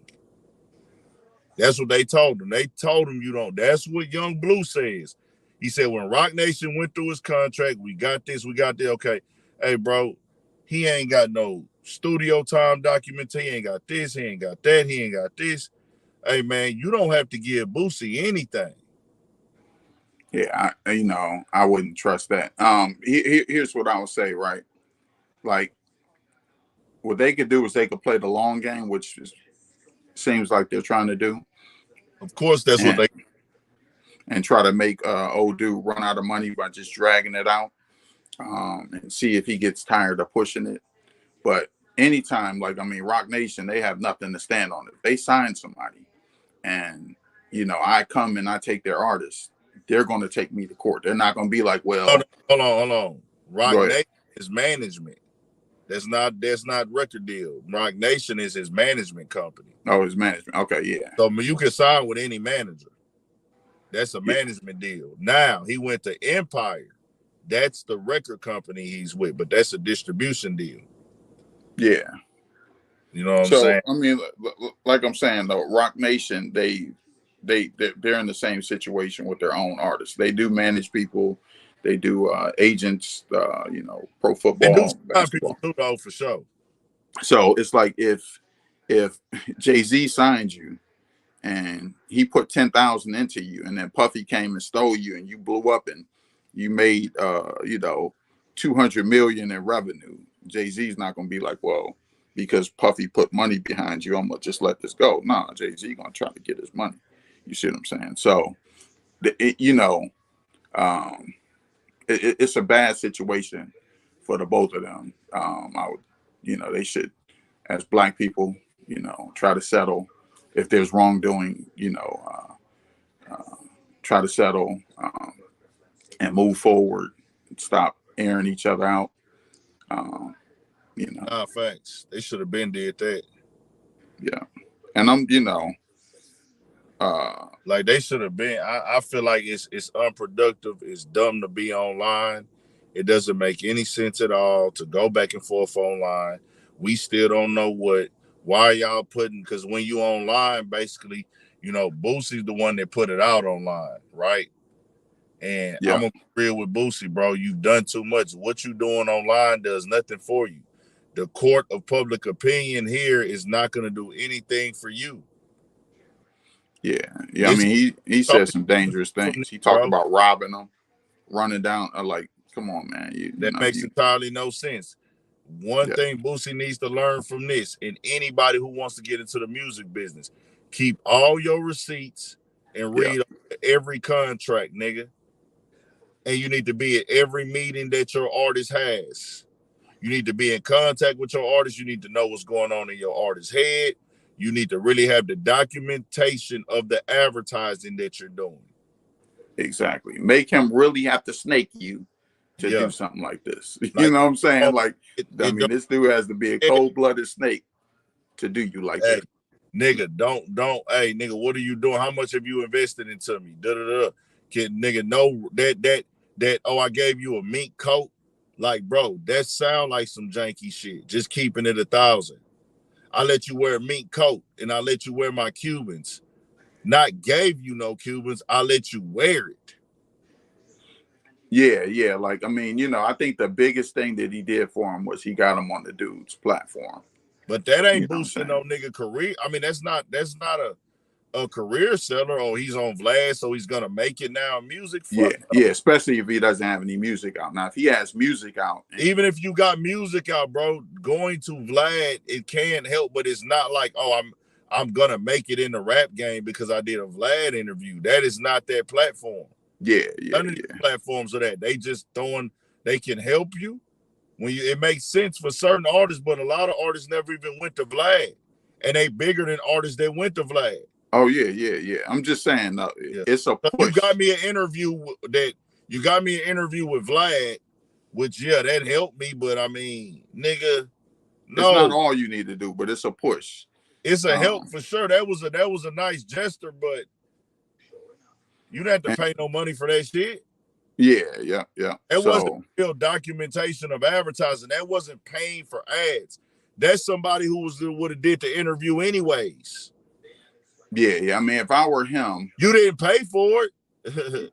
You know, if I were Boosie, I would have probably got him some features, connected him with people and stuff like that. You know, that's what real business is. That's what if you really work in an artist, that's what you do. You get them here, you get them there, you get them over there, you get them over there. You're hands-on with them. You feel me? You have to be hands-on. If you ain't hands-on, let me tell you like this, and this just ain't, I want to get off the Boosie topic. Let's just talk in general, because we don't know what's what with Boosie and them. I want them to get off the internet. They are brothers. This makes no sense. Yeah, definitely. If you have an artist, you saying this your artist, you want him to work. This for my rappers, but anybody. If you gonna sign an artist, a lot of rappers, now I'm not talking about Boosie, or just people in general, you're saying, I want this person to be bigger than me. I want them to make more money than me. That's the right attitude, yeah.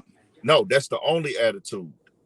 Because if you signing them and you don't want that artist to be bigger than you, then you shooting yourself in the foot.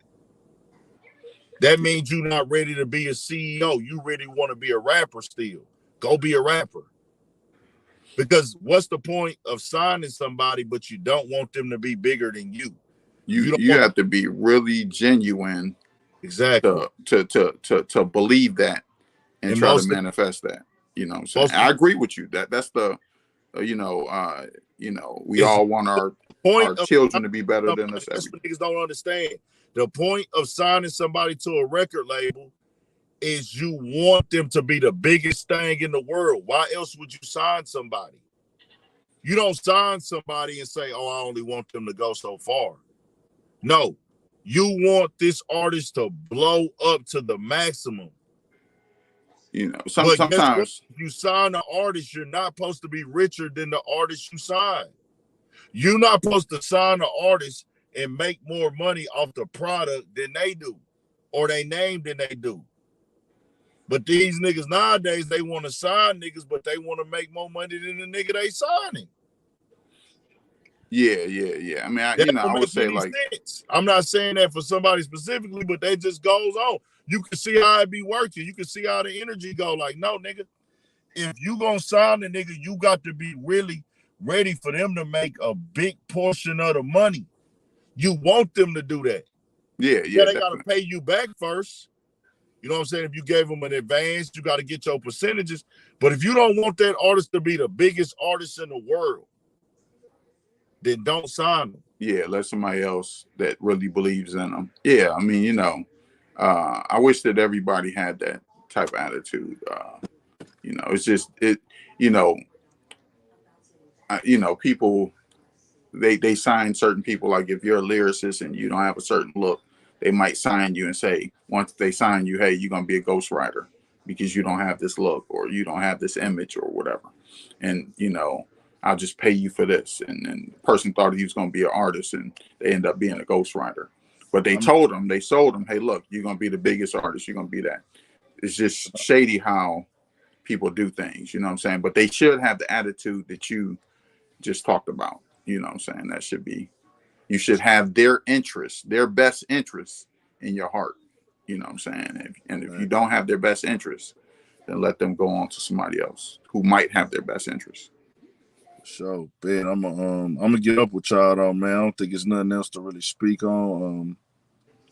For the night, I appreciate you tapping in. Let me see if somebody else wants to tap in real quick, G. I'm gonna get with you. Yep, no doubt, man. Well, hey, thank you, man. Keep up the good work, man. Keep on being genuine.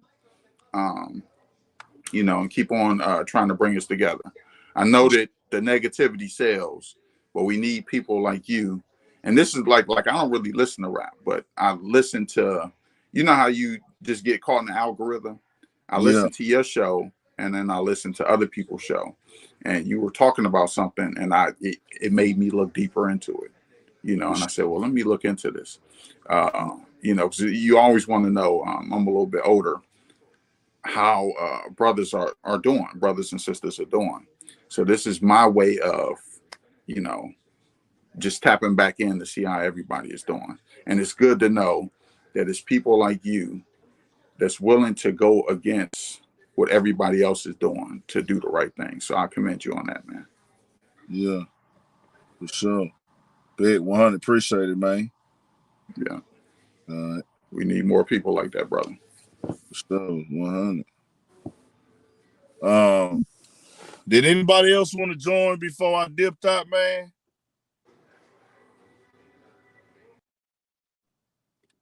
Did anybody else want to join real quick?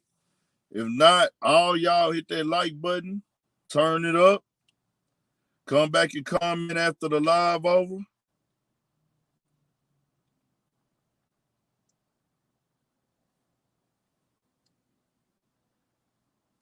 Who all up in here, man? 150. Get the likes to 200, man.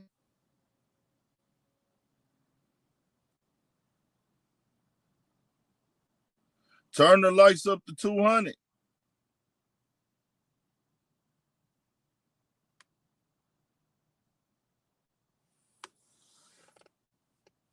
Turn this up.